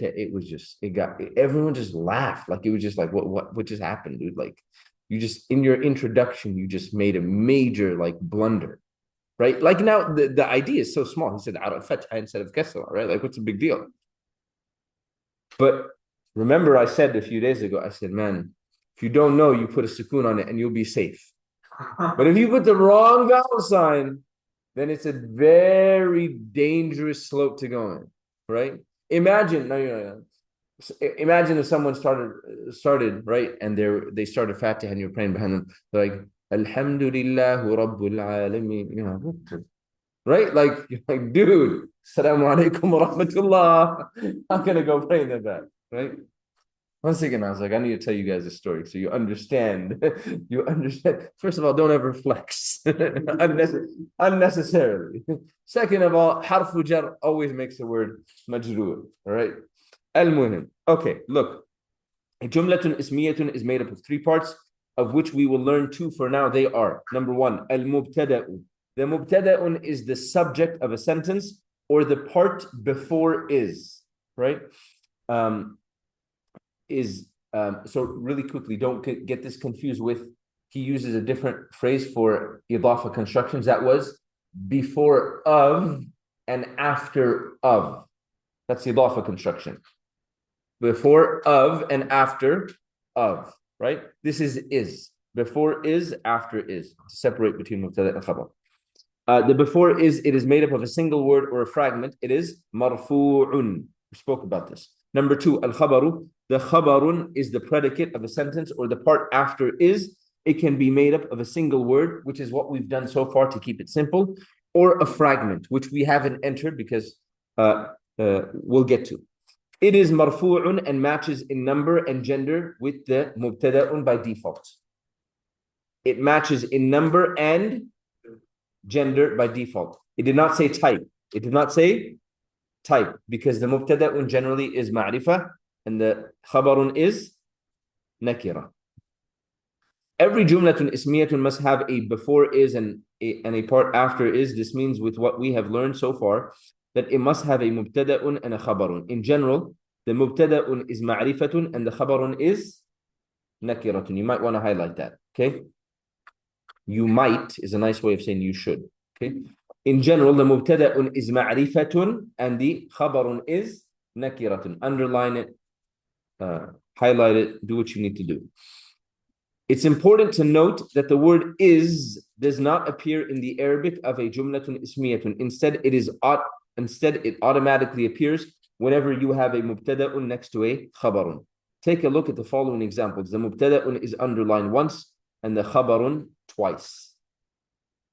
Huwa talibun. He is a student. He is a student. Is this a jumlatun ismiyatun insha?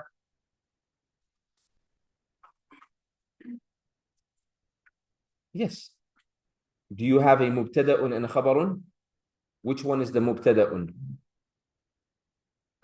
Huwa. Talibun is the khabarun. Good.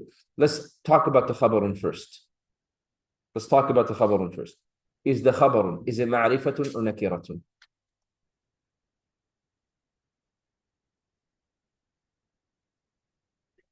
It's nakiratun. Good. And what state is it in? It's in marfu'un state. Good.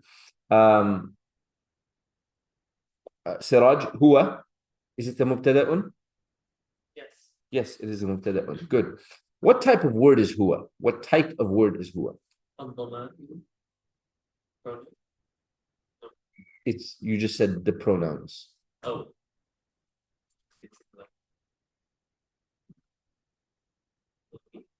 So you would say damirun. Damirun. Damirun. What is it, guys?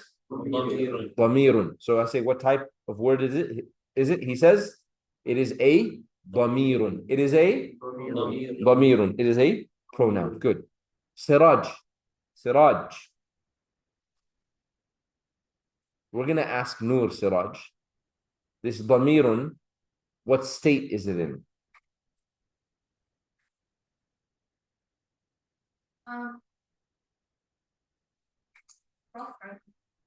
Wait, no, wait.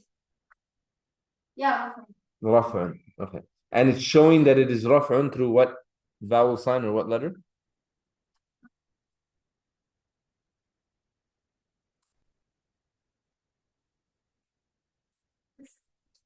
Huh? You accusing me of asking trick questions?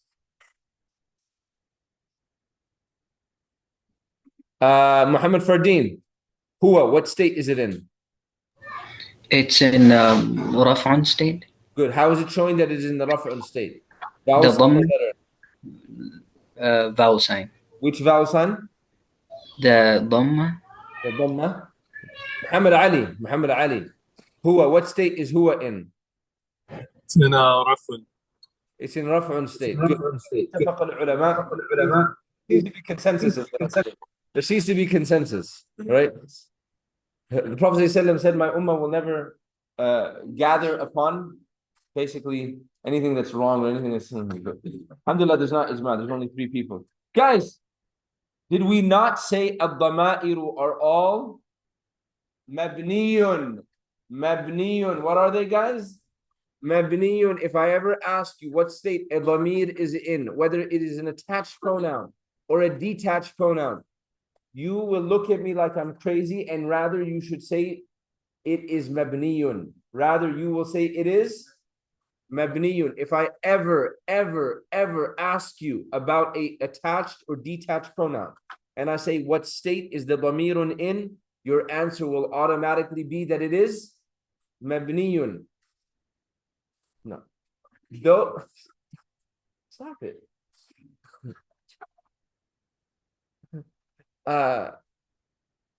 Because think about it, for those of you that said it is raf'un, and for those of you that were agreeing with them silently but did not get exposed, yeah, there were more. There were more. It's not just them 3, there were more of you in the classroom. Think about it. If you say it is raf'un and it's huwa, how do you make it nasbun? How do you make it jarrun? It's not possible. You don't say, I mean, it's already huwa. How is it raf'un? What indication? What are the things that make a word raf'un? We've taken a dhamma as a vowel sign, yes? You remember? What else makes a thing in terms of letters? What makes a thing, what makes a word marfu'un? An alif, if it's a dual word. What else? A waw, if it's a jam'un mudhakkar salim. Huwa. What do you got? The dhamma on the ha? Right, think about it. You get what I'm saying, guys? There's no other way to say huwa besides huwa. Just like there's no other way to say hada except hada. Clear? If I ever ask you about a dhamirun, whether it is attached or detached, and I say the pronoun what state it is in, you say, you look at me like I'm crazy, and you say it is mabniyun. Is that clear? Now, Sheikh, when I play the role of Rafun, she can't answer my question with a question. Okay, now, so the word itself is what? Mabniyun. Do we understand that? The position, because what role is huwa playing, guys? The mubtada'un. The role or the position is a place or a position of raf'un. Does that make sense? There's a distinction. Good? Okay. The next sentence, much easier. He says, At-tiflu saghirun, the baby is, or the child, the infant is small. Mubtada'un khabarun. Clear? Okay. Now I want you, if you come across a sentence like this, right? At-tiflu saghirun, right? I want you to begin to flex just within your capabilities, right? So,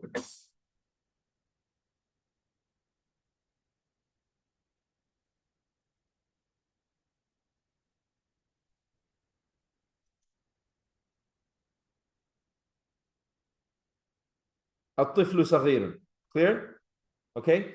Remember at the top, he labeled this section as إعراب الجملة الإسمية. Yes. Grammatical labeling of, what did I add to his translation? Grammatical labeling of nominal sentences. Grammatical labeling of nominal sentences. We're going to do إعراب over here for the first time. Okay. This is how you do إعراب. This is how you do إعراب. This is a very, very simple sentence. Okay. So let's say this is your sentence, and I say on the test, please do i'rab of it. You have two words. الطفل صغير. Just get it. Just get it. But like, think, should I get it? Should I not get it? You know, highlight something, not be able to highlight it. It's okay. People open bags of chips. You know how people highlight it?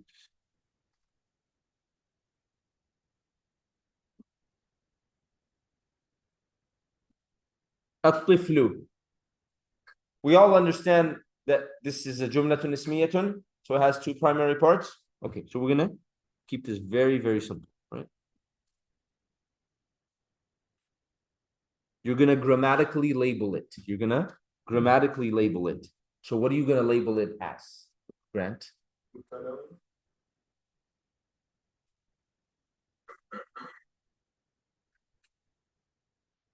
One more word. Tell me about its state.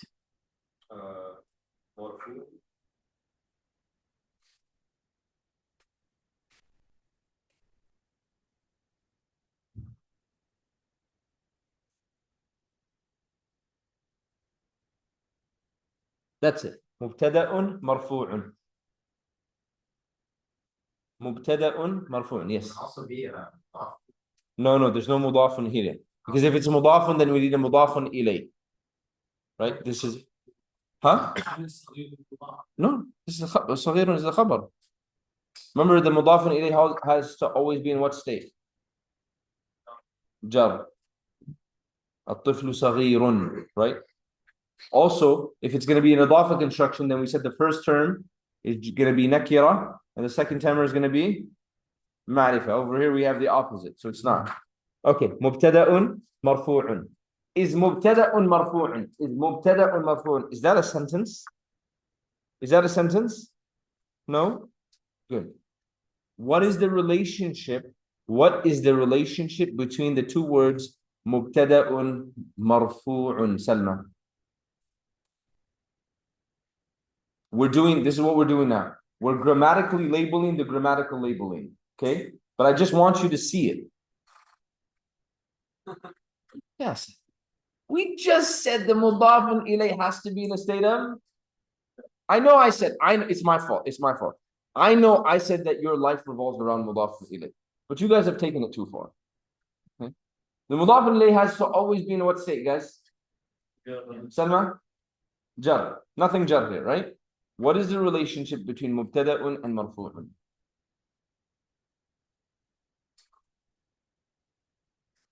صفة وموصوف.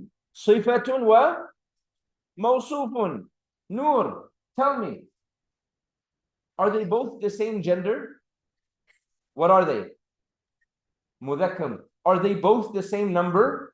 What are they? Mufradun. Are they both the same qismun, the same type? What are they? Nakiratun. Are they both the same i'rabun? What are they? Check, check, check, check. Right? Mubtada'un marfu'un. Do you see it? Okay, good. Then the last word, based on Grant's answer for what he just answered the previous one, right? طيب. So you will label this as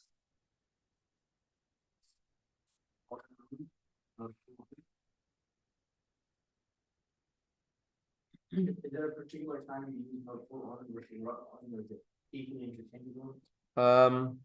You'll learn as we go, but over here you're going to use marfu'un. Marfu'un. You're going to use marfu'un, mansubun, majroor. Notice he didn't say khabarun al-marfu'u, al-khabaru marfu'. He didn't say any of that, right?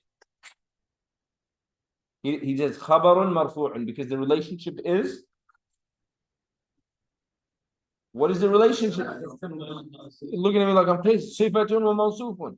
Sifatun wa mawsufun. Abdurrahman, Muhammad, I know it's very, very important, but give me a few minutes.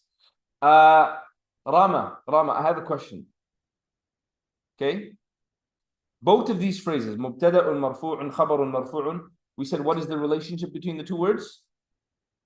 Sifatun, right? Or as-sifatu wal mawsuf, right? Okay, good.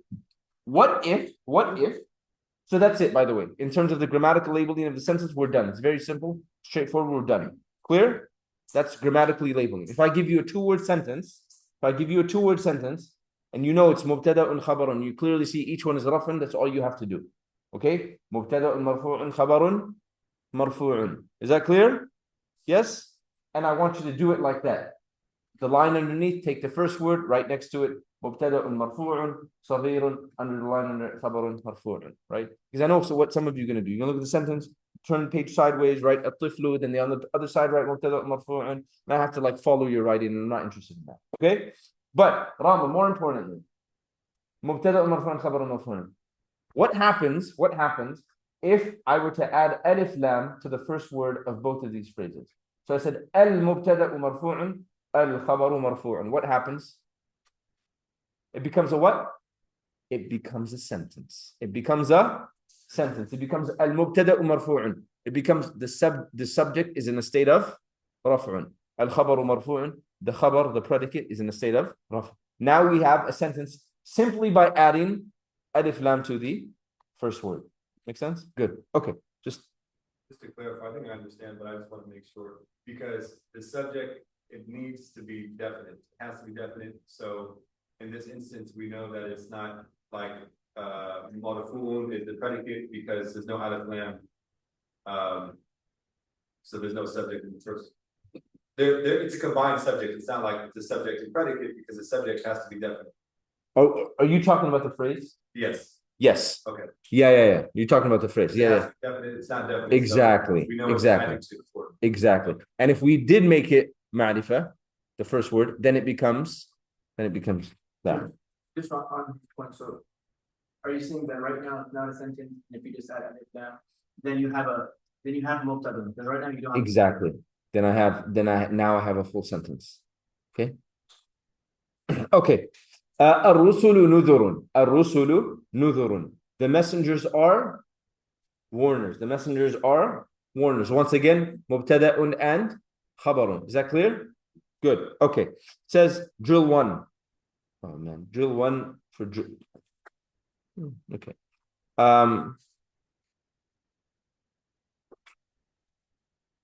For drill 1 assumes Drill 1 assumes that you know chapter 4-5 vocab. That's the problem. It's a big problem. Malik, can you move up a row? Chapter 4-5 vocab assumes that you know. This exercise assumes that you know chapter 4-5 vocab. So some people are about to get exposed right now. Apologize in advance.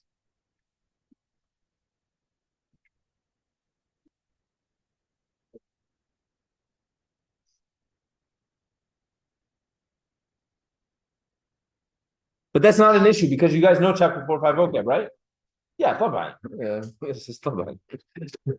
Okay. Okay, let's go. Abdurrahman, اقرأ. Number 1. العقاب شديد. What does it mean? The punishment is severe. العقاب, grammatically labeled العقاب.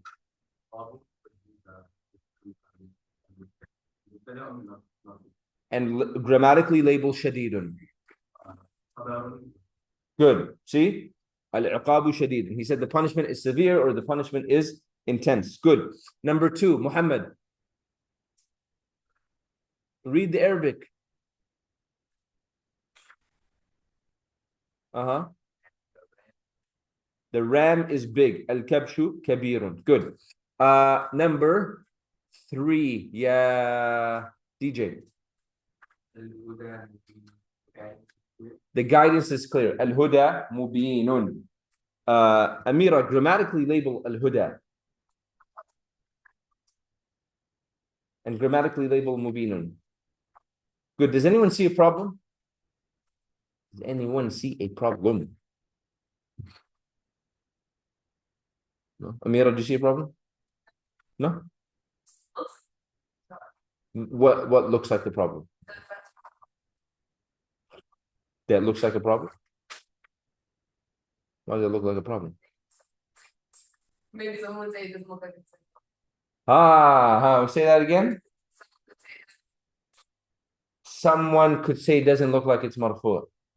Would they be right if they said it doesn't look like it's marfu'? Yeah. No, they wouldn't be right. Look. Yeah. Okay, so what is Amira? What is going on here?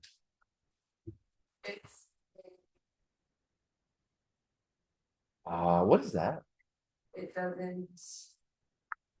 It changes states, but it doesn't show it through, like the vowel signs.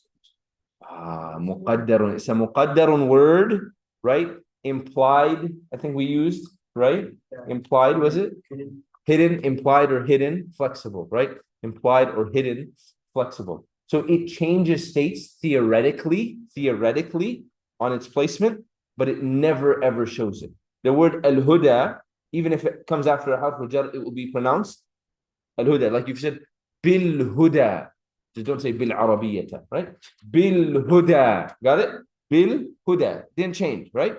So if someone looking at it, they'll say, oh, it doesn't look like it's raf'un, and you can't blame them, right? Because it is a word that is muqaddarun. It ends in an alif, maqsura, alifun maqsuratun. Is that clear? If you remember, there was mabniyun, which was non-flexible. Non-flexible. Noor, what state is huwa in? Thank you. There was mabniyun, that was just a test. Mabniyun, right? There's non-flexible. And the opposite of non-flexible was mu'rabun. Clear? Under mu'rabun, there were how many categories? Yeah, DJ. 3. Good. What was the first? Abdurrahman, what was the first? Muhammad, what was the first?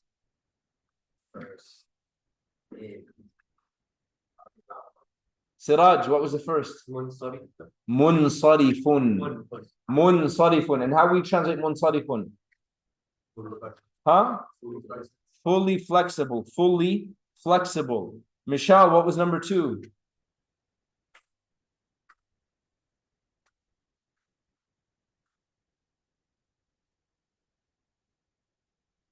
Muhammad Fardeen, what was number 2? ممنوع من الصرف. ممنوع من الصرف. ممنوع من الصرف. What do we translate ممنوع من الصرف as? Partly flexible. So remember, mu'rabun is our category. Munsarifun, fully flexible. Qalamun, qalaman, qalamin. Kitabun, kitaban, kitabin. Good. Then number 2 is mamnu'un min as-sarfi. In the state of raf'un, Aisha 2. In the state of nasbun, Aisha ta. In the state of jarrun, Aisha ta. In the state of raf'un, Makkah 2. In the state of nasbun, Makkah Ta. In the state of jarrun, Makkah, ta. Good. And then we come across muqaddarun. The last one, number 3 was muqaddarun. Zakaria across the board. Raf'un nasbun jar. Zakaria, Zakaria, Zakaria. Got it? Al-huda, al-huda, al-huda. Clear? Good. Al-huda mubinun. The guidance is clear. Number 4, Salma. Al-laylu azimun means the night is great. The night is great.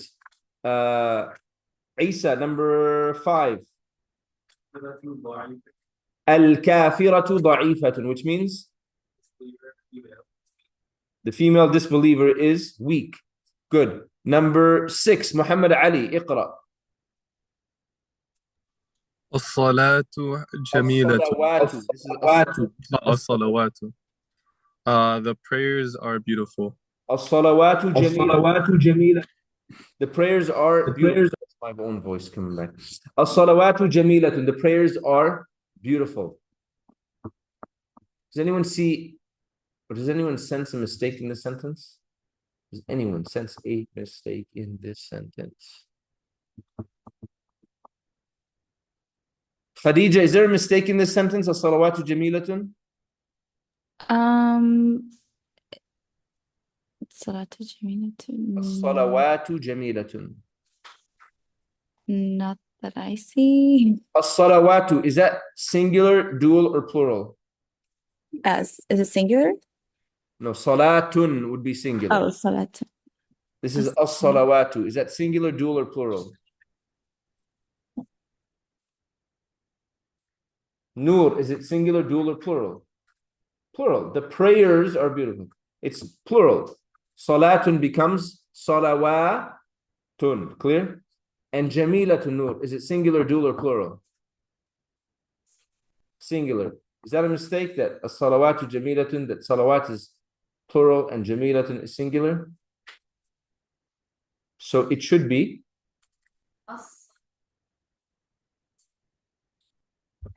non-feminine. As-salatu jamilatun. As-salatu jamilatun. Is as-salatu jamilatun correct? Is as-salat, listen, is as-salatu jamilatun correct as a sentence? Yes. The prayer is beautiful. Is as-salawatu jamilatun correct as a sentence? Yes. No, say it again. Can you say it again? As-salawatu, the way it's written here. Yes. Is that correct? Who says it's not correct? In chat, you say it's not correct. No, No, that's correct. Huh?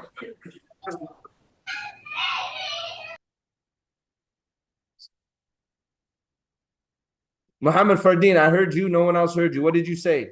You said something a few seconds ago. I said it's correct because non-feminine plural are treated as feminine. Don't say non-feminine plural. Say non-human. Sorry, that's what I meant. Yeah. So salawat, non-living. Say the phrase. You never finished. As-salawatu jamilatun.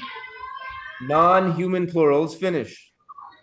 Oh, okay. Are treated as feminine, as singular feminine. Non-human plurals, non-intellectual plurals are treated as singular feminine. Noor, with us? Salawatun is prayers. It's a non-intellectual plural. So it's treated as singular feminine. So you would not say generally as-salawatu jamilatun, but rather you would say as-salawatu jamilatun. You're going to treat it as singular feminine. Is that clear? Yes? Okay, moving on. Number 7. Rama, read it. Al-jaddu qadimun. What does it mean? The grandfather is old. This is an incorrect Arabic phrase. Like this is someone who took English and tried to come up with an Arabic sentence. You don't say this. Qadimun is used for objects or like time, but rather you would use the word kabirun. Rather, to describe someone's age, you would not say qadimun, you would say kabirun. Okay? Kabirun is a respectful way of saying old when speaking about a person. So we'll translate it as al-jaddu qadimun. You could cross out qadimun and put kabirun, and the grandfather is old. Is that correct? Get it? Rama, you had a question?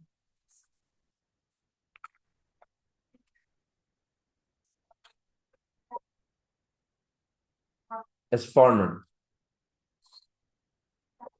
Yes. No, linguistically, it's farmer. أعجب الكفار نباته. Kuffar, right? So it's used as farmers.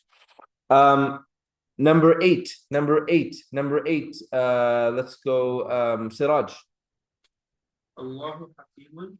Allahu Hakimun, which means Allah is wise. Allah is wise. Allah is wise. Question? Rahman, Muhammad, question? It's not a typo, guys. Not a typo. Okay, number nine. Let's go. Khadija, number 9. It's al-ummatu rahama'u. Ruhama'u. Al-ummatu ruhama'u. Do you know what it means? No, I don't know what that second part means. Al-ummatu ruhama'u. Malik means? طيب. Not the people.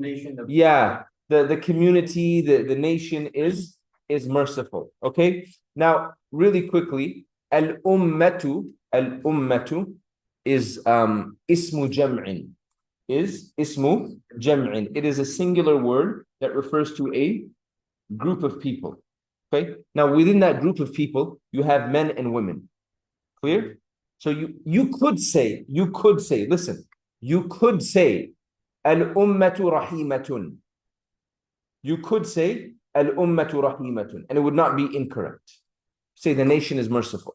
And you've treated al-ummatu as singular feminine and rahimatun as singular feminine. You would not be wrong. Or you could have it the way they have it here, as al-ummatu ruhama'u. They're looking at al-ummah not necessarily as the word, but the meaning of the word. And the meaning of the word is a group of people. And you're describing the group of people as ruhama'u. Does that make sense? Both are right. Al-ummatu rahimatun, right? And al-ummatu ruhama'u. Essentially, yes. But like I said, I kind of said, in the first instance, you're looking at the word itself. Therefore, you're treating it as singular feminine, rahiman. The other way, you're looking at the meaning of the word. What is intended by the word? And you intended by the word is a group of males and females. So you look at it like that. So it's not necessarily just restricted to the male and female part. But yeah. But you don't treat it as singular feminine, plural feminine, or plural masculine are two options. That's what you're saying? You would not say al-ummatu rahimatun. You wouldn't go plural feminine. Okay, so you wouldn't go plural feminine. That's what I thought you said.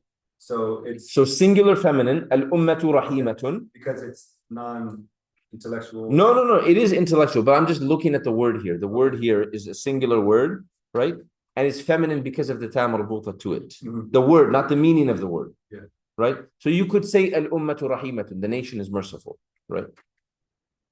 Even though it's jamu, ismu jam'i. Correct. Okay. You could look at the word and say, right? Just like you could say al-qawmu rahimun.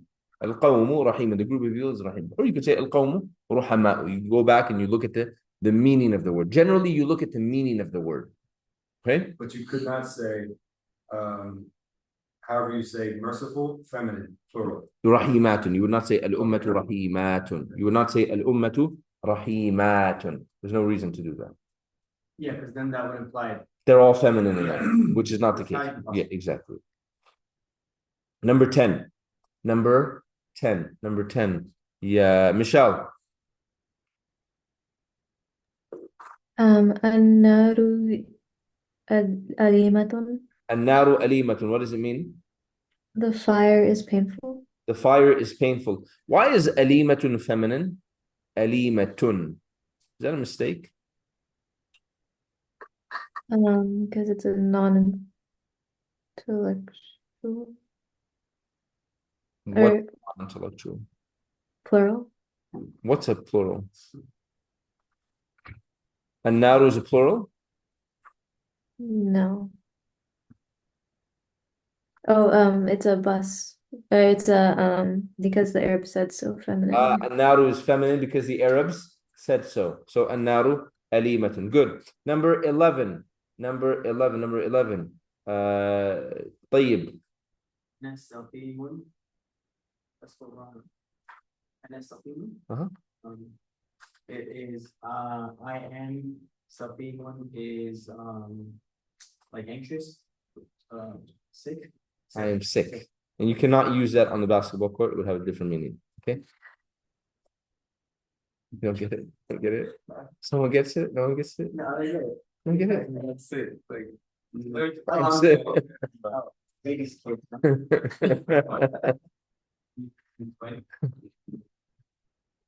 In chat, you get it? Thank you. I think so. Huh? I know. Like if you really like in my heyday, like right, when I was younger and someone was really good, like let's say at basketball, you would say he's sick. You would say he's sick. Got it? But I'm saying they say ana saqim, and I said you can't use it on the basketball court. Like don't try to like, you know. They've changed it recently. They say something like he's cap or something. They do? It is? What else do they use? Help me. No, like the phrase. Oh, it's bad. Oh, it's bad? He's bad. Yeah, positive world. What are other phrases, guys? Come on, help me out here. Huh? What? Oh, he's good. No, but that's like a phrase, like he's goated. He's goated. Yeah, like you're going to eating. Oh yeah, that's He ate that up. Yeah. Oh, He's cooking. He's cooking. Okay. Cooking. For basketball, Which one? I'm cooking. He's He's cooking. cooking. I said, Huh? No, that's like that's like yeah. Come on, bro. You act like I came from the Stone Age. Back in that is like so he's cooking. He's cooking. He's goated. Okay. He ate. He ate? He ate? Or he's eating? Both. Okay. Okay. He ate? No, he's eating. He's eating you up. Maybe he doesn't like killing you. He wouldn't. I would. Everything you think. It's always interesting, like for those of you that like watch sports, like to watch sports in Arabic. Right? Yeah. So okay, good. You brought up soccer. What phrases, don't give me English. What phrases have you heard in Arabic soccer to describe like the game is going on and it's described?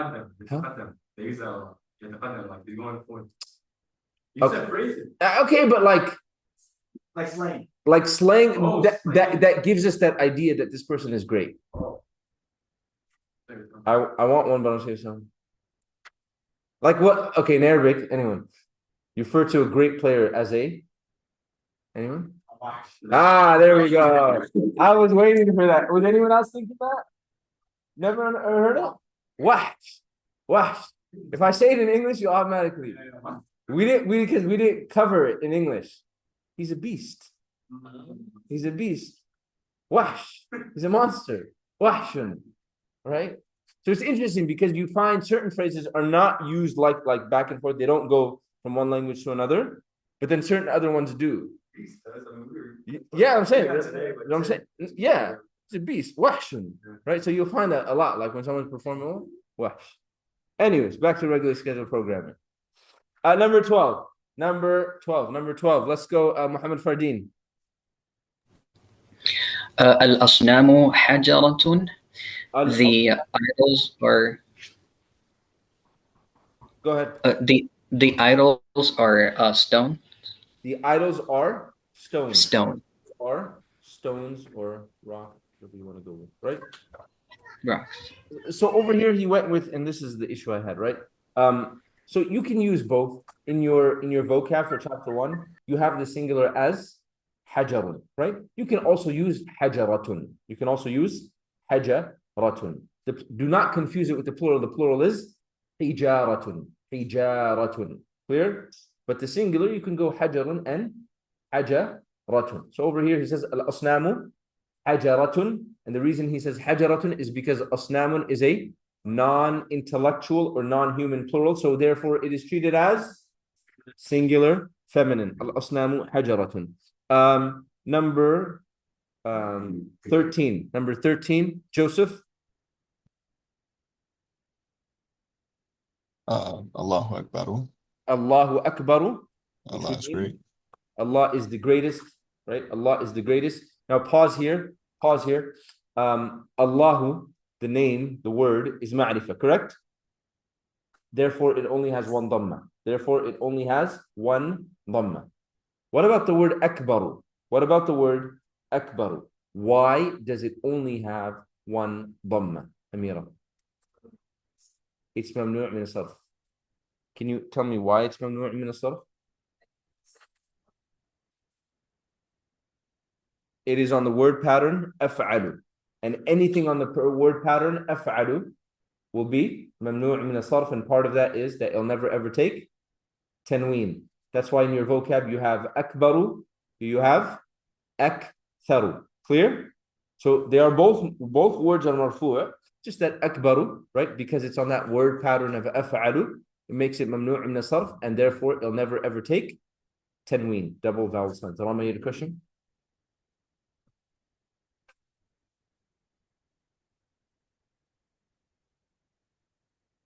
So akbaru can be biggest or greatest, depending on its usage.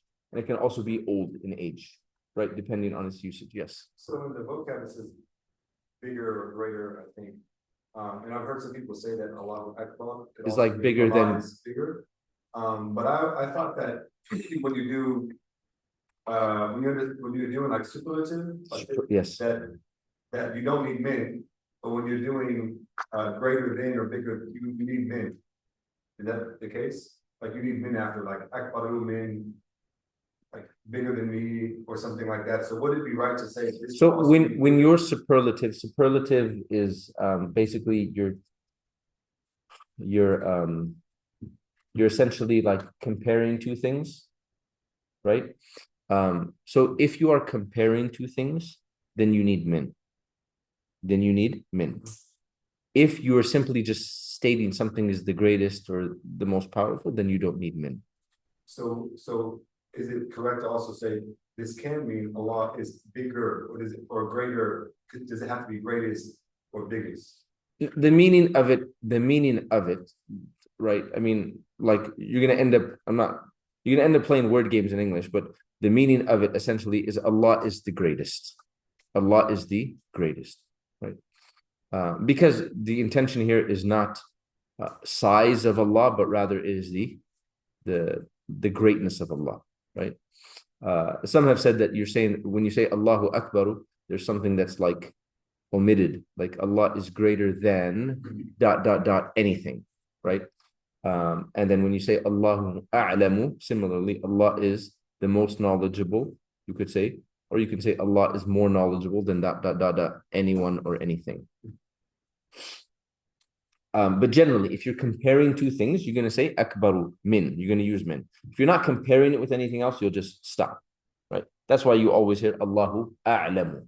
You say, like for example, you say Allahu a'lamu, for example, because this is a problem, right? If you say something, or a scholar says something, and then he says Allahu a'lamu. Allahu a'lamu is a way of saying that, hey, my knowledge is limited, right? And Allah knows best, I may be wrong, right? But imagine adding that to the rest of the phrase, it would be Allahu a'lamu minni. Allah is more knowledgeable than me. True statement. The problem then is that not that you mean it, but it can give an implication that Allah is more knowledgeable than me, but there's other people he may not be more knowledgeable than.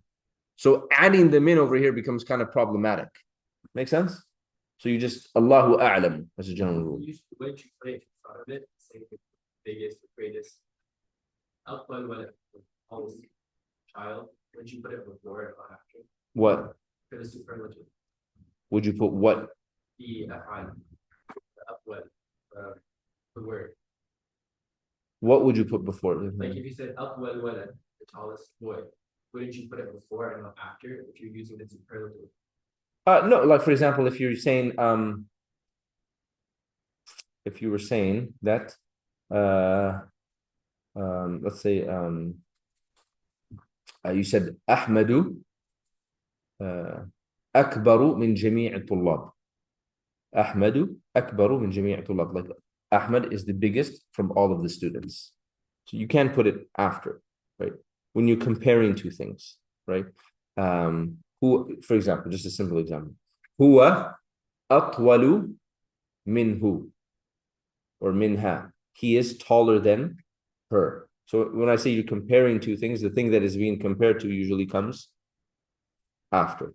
Does that make sense? When you're not comparing. Yeah, when you're not comparing, then it'll come.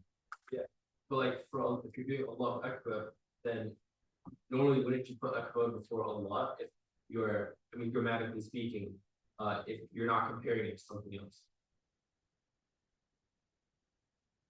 No, then you would end up with like you're saying Akbarullah.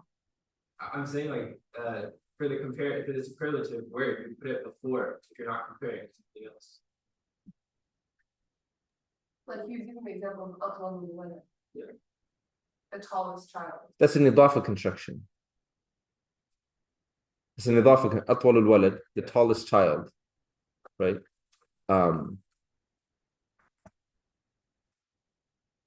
But that's you don't have a phrase yet. You don't have a sentence yet. You just have a phrase. Yeah.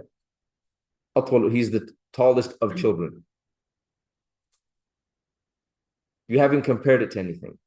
Or it's just Atwal al-Walad, he is tallest of children. Right? You're saying that if you are comparing it or not comparing it? You're not comparing. If you're not comparing, You're saying like Allah is the greatest. We're not saying who's greater. Doesn't Allah just come first because it's the word is the Muqtada, so it has to be the first word rather than. Okay, I'm confused. it's a simple example, right? Like once again, if you're trying to make a statement, you're not comparing anything, but you're not. He asked a different question. I'm saying you're not going to have anything. You don't have to have the min. I'm saying if you're comparing two things, then you're going to have min, right? But if you're trying to form a phrase, then you can use the ism al-tafdil as an idafa construction, right? For example, you would say, huwa atwalul awlad. Huwa atwalul awlad. He is the tallest of children, right? But you didn't necessarily compare two things. You just made a distinction. That make a difference? Yeah. You made a distinction here that he is the tallest of children, but you didn't compare two things. When I say compare, usually the comparison is with min, right? Huwa aktharu minni malan, that he has more wealth than me. Okay, 14, Rania. Ibrahim is the prophet. Read the sentence in Arabic. Ibrahimu Nabiyun. Ibrahimu Nabiyun. Go ahead. Ibrahim is a prophet. Ibrahim is a prophet. Ibrahim is a prophet. Salma, why does Ibrahim only have one dhamma? Because the word is mamnu' min as-sarf. Good. And Malik, number 15. Ahmadu mu'allimun. Ahmadu mu'allimun, which means Ahmad is a teacher. Good. Ahmad is a teacher. Is mu'allimun not a vocabulary? Yeah, okay. Okay.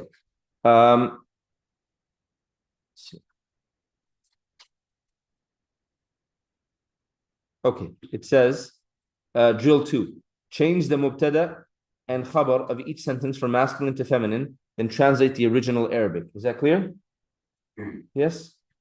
Number 1, Amira. Al-Abu kharijun. Let's do the translation first. The father is leaving. The father is leaving. Okay. Wait. Salma, do the feminine. Al-Ummu kharijatun. I don't know what you were thinking, Amira, but I've had students that go, oh, Al-Abatu. Oh, mashallah. Allah understand. Okay, right? So you would just say So al-abu kharijun, right? The translation was the father is leaving. The feminine of it was al-ummu kharijatun. Al-ummu kharijatun. Please do write these out as it improves your writing and your practice overall. Al-ummu kharijatun. Number 2. Ya tayyib. Read it. الرجل ذاهب. الرجل ذاهب, which means The man is ذاهب going. the man is going. Good. The man is going. Make it feminine. امرأة الامرأة ذاهبة. Yeah, don't stress the bad. Okay. ذاهبة. Good. So the translation was the man is going. The feminine was al-imra'atu dhahibatun. Al-imra'atu dhahibatun.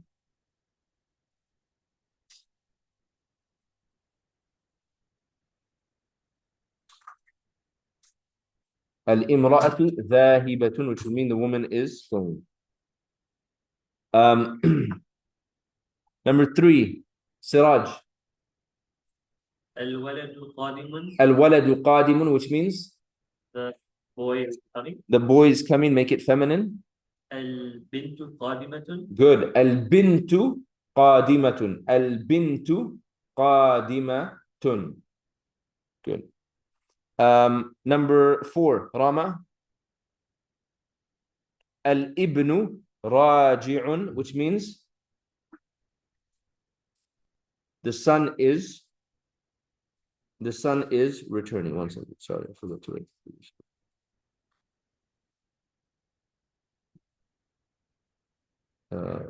Siraj had al-bintu qadimatun. Okay, you have al-ibnu raji'un. The son is returning. What is the feminine of it? Yeah, so here you could go al-bintu raji'atun. Ibnun is one of those words that you can make feminine in the singular. You can say al-ibnatu. You can say al-ibnatu, but no issue. You can say al-bintu raji'atun. Right?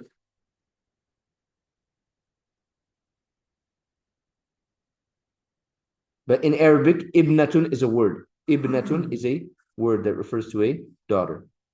Al-bintu raji'atun. Good. Number 5, Grant. Al-ikhwatu na'imuna. Al-ikhwatu na'imuna. Translate it. Brothers are The brothers are sleeping. Remember, you're making the masculine into feminine. So he gives it to you in the plural, you keep it in the plural. Al-ikhwatu na'imuna. Go ahead, make it. al-akhawatu na'imatun. Good, ahsant. He said al-akhawatu, because al-ikhwatu are the brothers. The feminine version, which be sisters, would be al-akhawatu. What's the singular of al-akhawatu? What is the singular of al-akhawatu? Ukhtun. Ukhtun, right? And na'imatun is the sound feminine plural. Al-akhawatu na'imatun. Number 6, Muhammad Ali. الحافظ الحفاظ دارسون. الحفاظ دارسون. الحفاظ, those that are memorizing. Okay, so those that are memorizing, they are studying. For al-hufadhu, use, instead of change it to sound feminine plural. For your answer, use 2 sound feminine plural words. الحفاظة دارسات. Yeah, al-hufadhatu or al-hafidhatu. So hufadhun is a broken plural. Hufadhun is a broken plural. It's from the word hafidhun is a broken plural of hufadhun. Can also go hafidhuna. Sure? So we're going to go sound feminine plural. So al-hafidhatu, because it originates from hafidhun. So we're going to say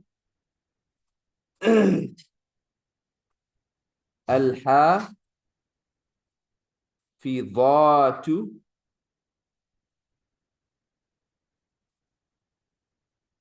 دارسات الحافظات دارسات.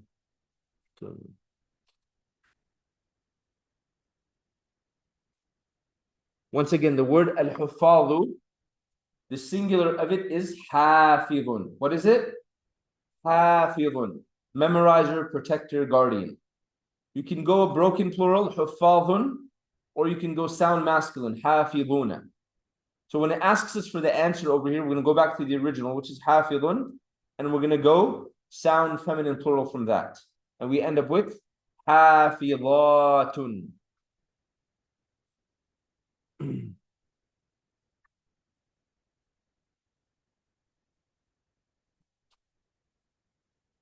Number 7, Khadija.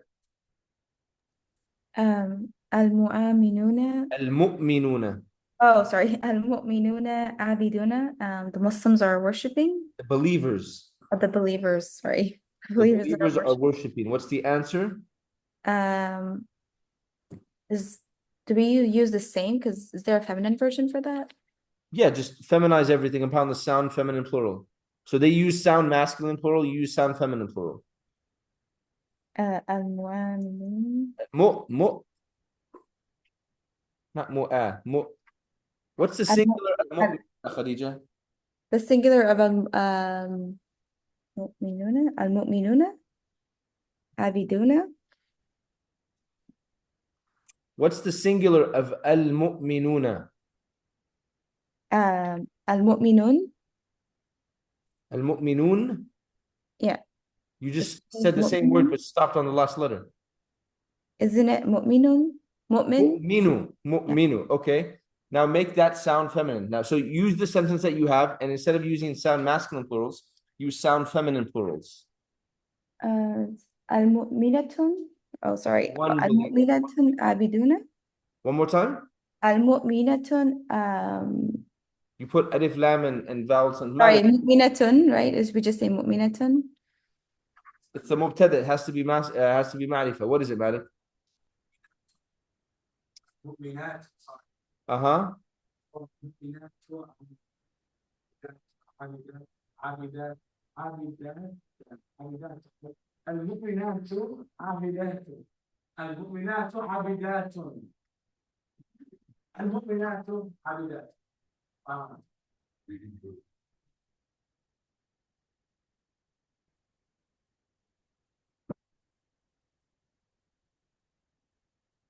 Yeah, worried about you. You're giving me weird looks. I don't know. No, I was hearing so many answers. I was trying. المؤمنات عابدات المؤمنات عابدات. They use two sound masculine plurals. You're using to feminize it. You're simply taking the same two words and using two sound feminine plurals. المؤمنات عابدات.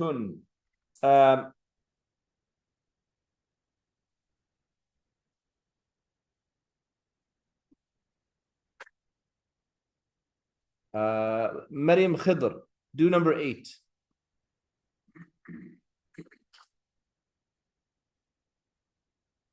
Sad, do number 8. الكفار آكلون. الكفار آكلون, which means? The non-believers are eating. The non-believers or the farmers are eating. Now, Sad. It can also mean farmers? Yeah, also means farmers. Al-kuffaru is the plural of kafirun. Right? It has two plurals essentially. Kafirun can become kafiruna and farun. That makes sense? To feminize it over here, we're going to go back to the singular kafirun and we're going to use the sound feminine plural. Go ahead, Sad. الكافرات آكلات. Good. الكافرات آكلات.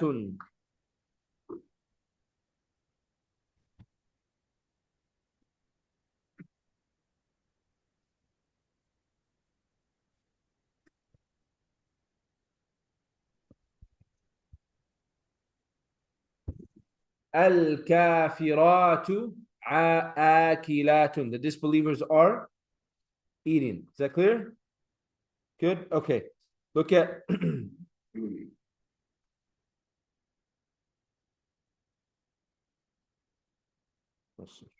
look at drill 3. Drill 3 says, change the sentences below from a singular to dual and then to plural. Is that clear? Dual and then plural. Abdul Rahman, read number 1.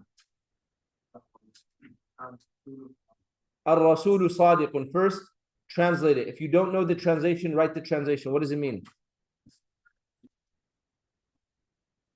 Truthful. Yeah. The messenger is truthful. The messenger is truthful or honest. The messenger is truthful. Okay, make it dual. Good. Ar-Rasulani Sadiqani. Ar-Rasulani Sadiqani. Jam'un. Good. Ar-Rusulu Sadiquna. Ar-Rusulu Sadiquna. Do you see when he formed the jam', he pluralized each word, but each word is using a different type of plural? Yes? Nur, what type of plural is Ar-Rusulu? And what type of plural is Sadiquna? Jam'ul Mudhakkar Salim. Ahsant. Good. Number 2. Number 2. Insha. Read it. An-Nabiyyu Nadhirun. Translate. The Prophet is a warner. The Prophet is a warner. Good.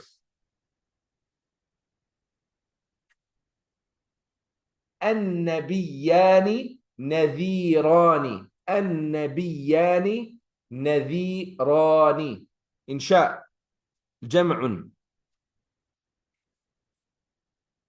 Good. An-Nabiyyuna Nudhurun. Over here, I think your book, does it give you 2 plurals? Yes, it gives you Nabiyyuna and Anbiya'u. Anbiya'u. Both are correct. So she could have said An-Nabiyyuna Nudhurun. Is that what you said, right? An-Nabiyyuna Nudhurun. Or she could have said Al-Anbiya'u Nudhurun. And both are correct. Salma, number 3. As-sanatu. Azima? As-sanatu azimatun. What does it mean? The year is great. As-sanatu azimatun. The year is great. Good.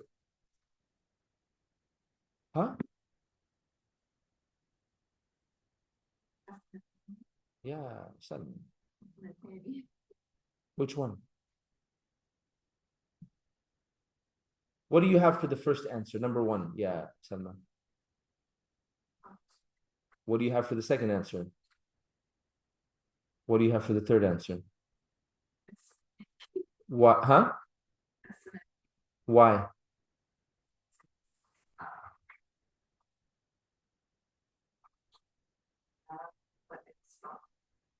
Why is it rafran?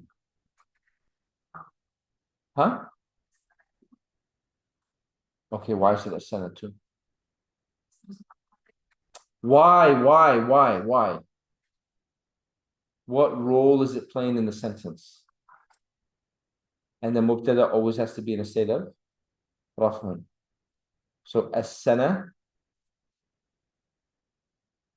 tani. Could you say as-sana? Could you start with as-sana tani?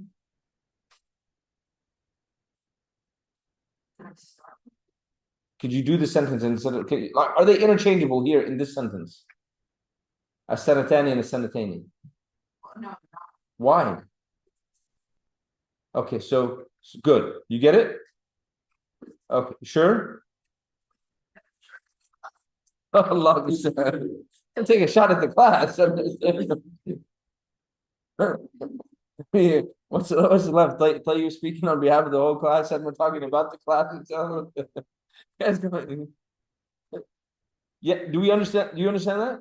It's the mubtada, and the mubtada has to be raf'un. So we have to go as-sana tani.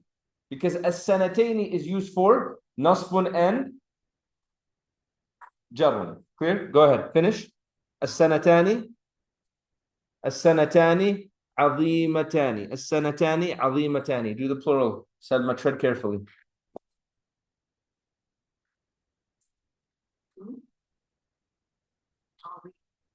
One more time. The entire sentence. She said as-sanawatu azimatun. Raise your hand if you agree. Raise your hand if you disagree. Amira, what should it be? What?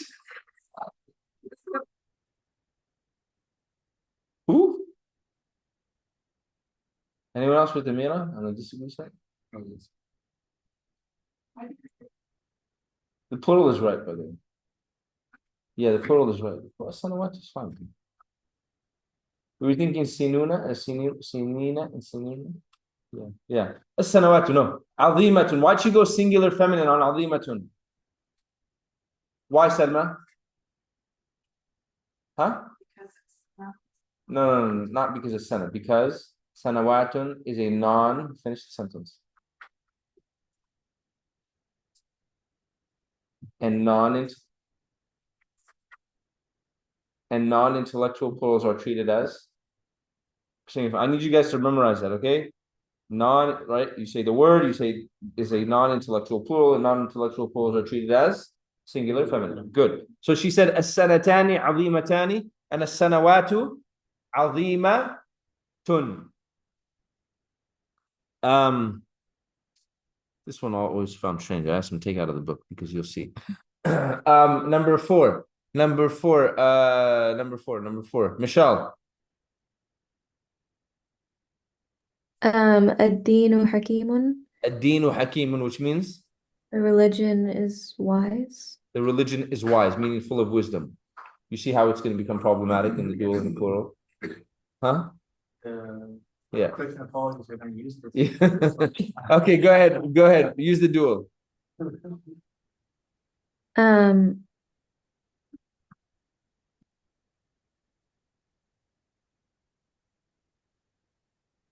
How do we make something dual, Michelle? It would be adayyan. Dual. Oh, dina,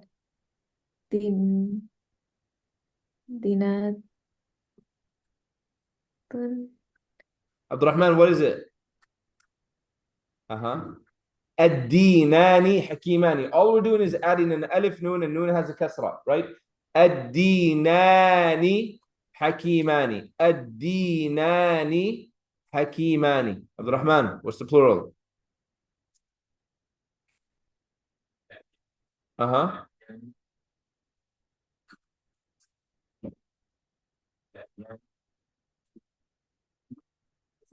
Non-intellectual plurals are treated as. You're looking at me, you're saying singular feminine, but it's not.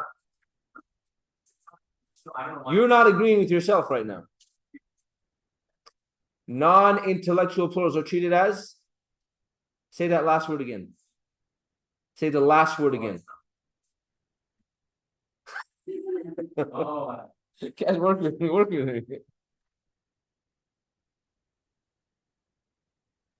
Make it feminine. Not plural feminine, singular. There we go. Rahman, what's the answer again? Good, you understand? Ad-dinu hakimun becomes ad-dinani hakimani, ad-dinani hakimani, and al-adyanu hakimatun. Al-adyanu hakimatun. Number 5, Isa. Which means? The waiter is small. Okay, go ahead. Al-ghulamani saghirani. Al-ghulamani saghirani. Okay, so this one, you weren't given a plural of saghirun, right, in the book? Right, so saghirun, it's right, like grammatically, but the plural that is used here is صغار. Yeah. صغار. And just the opposite of it, just so you know.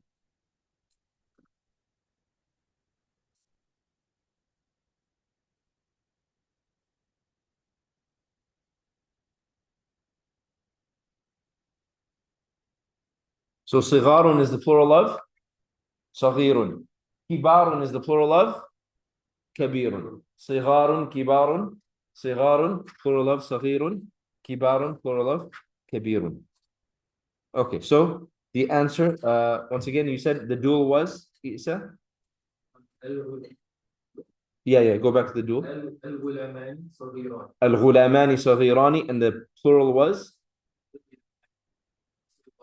الغلمان صغار. الغلمان صغار. Good. 6, Muhammad Mardini.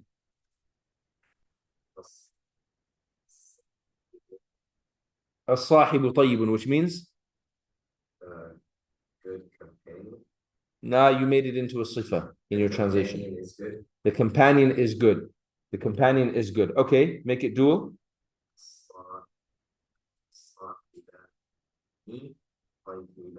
Good. الصاحبان طيبان.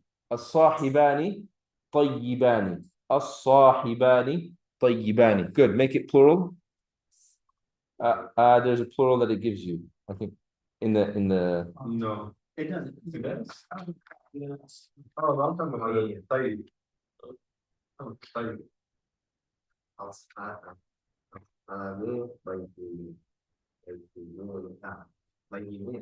Good. What's the entire sentence?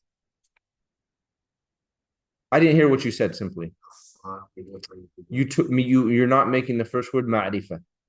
The mubtada has to be ma'rifah. Al. Oh, I know.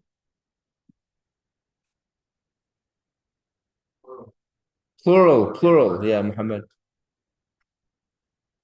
Noor, what? Huh? Make it ma'rifah.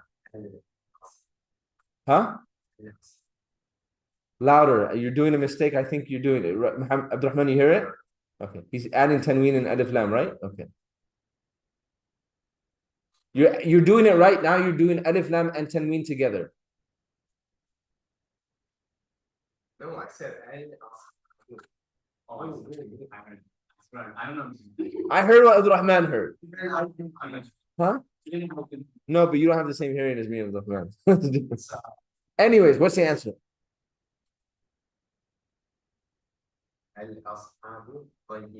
Good. Al-ashabu tayyibuna. I'm making a wait. Is it in the the sweet mood? Huh? I was hearing al-ashabun. Oh, okay. Al-ashabu tayyibuna. Al-ashabu tayyibuna. Al-ashabu tayyibuna. Okay. Number 7, Amira. Al-ghaymu jadidun. Sure. What does it mean? It's one. The cloud is new. It's a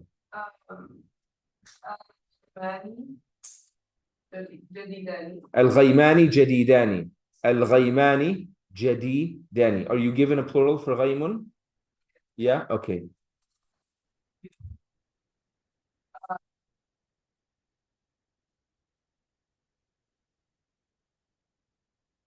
Good. Al-ghuyumu jadidatun. Non-intellectual plurals are treated as singular feminine. Al-ghuyumu jadidatun. Siraj, number 8.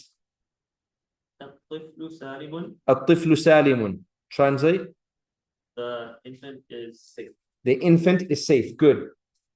الطفلان سالمان. الطفلان سالمان. الطفلان سالمان. Good. And the plural? الأطفال سالمون. Good. الأطفال سالمون. Grant, number 9. الحق مبين. الحق مبين. What does it mean? Oh, the truth is clear. The truth is clear. Okay. الحقان مبينان. الحقان مبينان. الحقان مبينان. And the plural would be? الحقوق مبينة. One more time. الحقوق مبينة. Good. الحقوق مبينة, because non-intellectual, non-human plurals are treated as singular feminine. الحقوق مبينة.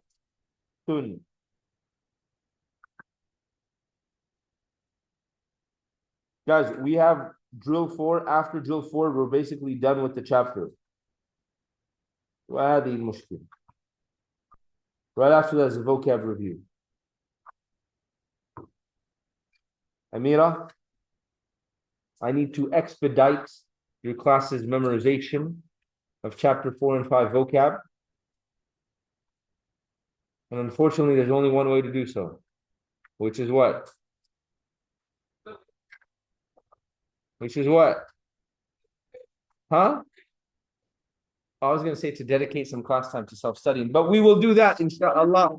We will go with Amira says, we have a quiz tomorrow. Your quiz tomorrow, by Amira's suggestion, your quiz tomorrow. See how I did that? If you had talked to previous students, they would tell you, whenever you ask that question, don't ever say quiz. Chapter 4, 5 vocab, and chapter 3. That's all. No grammar, nothing. Just vocab. No grammar. No grammar. Chapter 4, 5 vocab, and chapter 3. Chapter 1 and 2, not included. Body parts, not included. Feminine because the Arab said so, not included. Right? Anything to do with grammar, not included. Clear? Chapter 4, 5 vocab, and chapter 3, which we've already been tested on last week. Thank you, Mira. I think I agree with you. It's better than assigning class time to study. Now you have a better suggestion. May Allah bless you for giving such a great suggestion. Okay, that is tomorrow, inshallah. Assalamu alaikum wa rahmatullahi wa barakatuh. وعليكم السلام ورحمة الله تعالى وبركاته. Oh, thank you.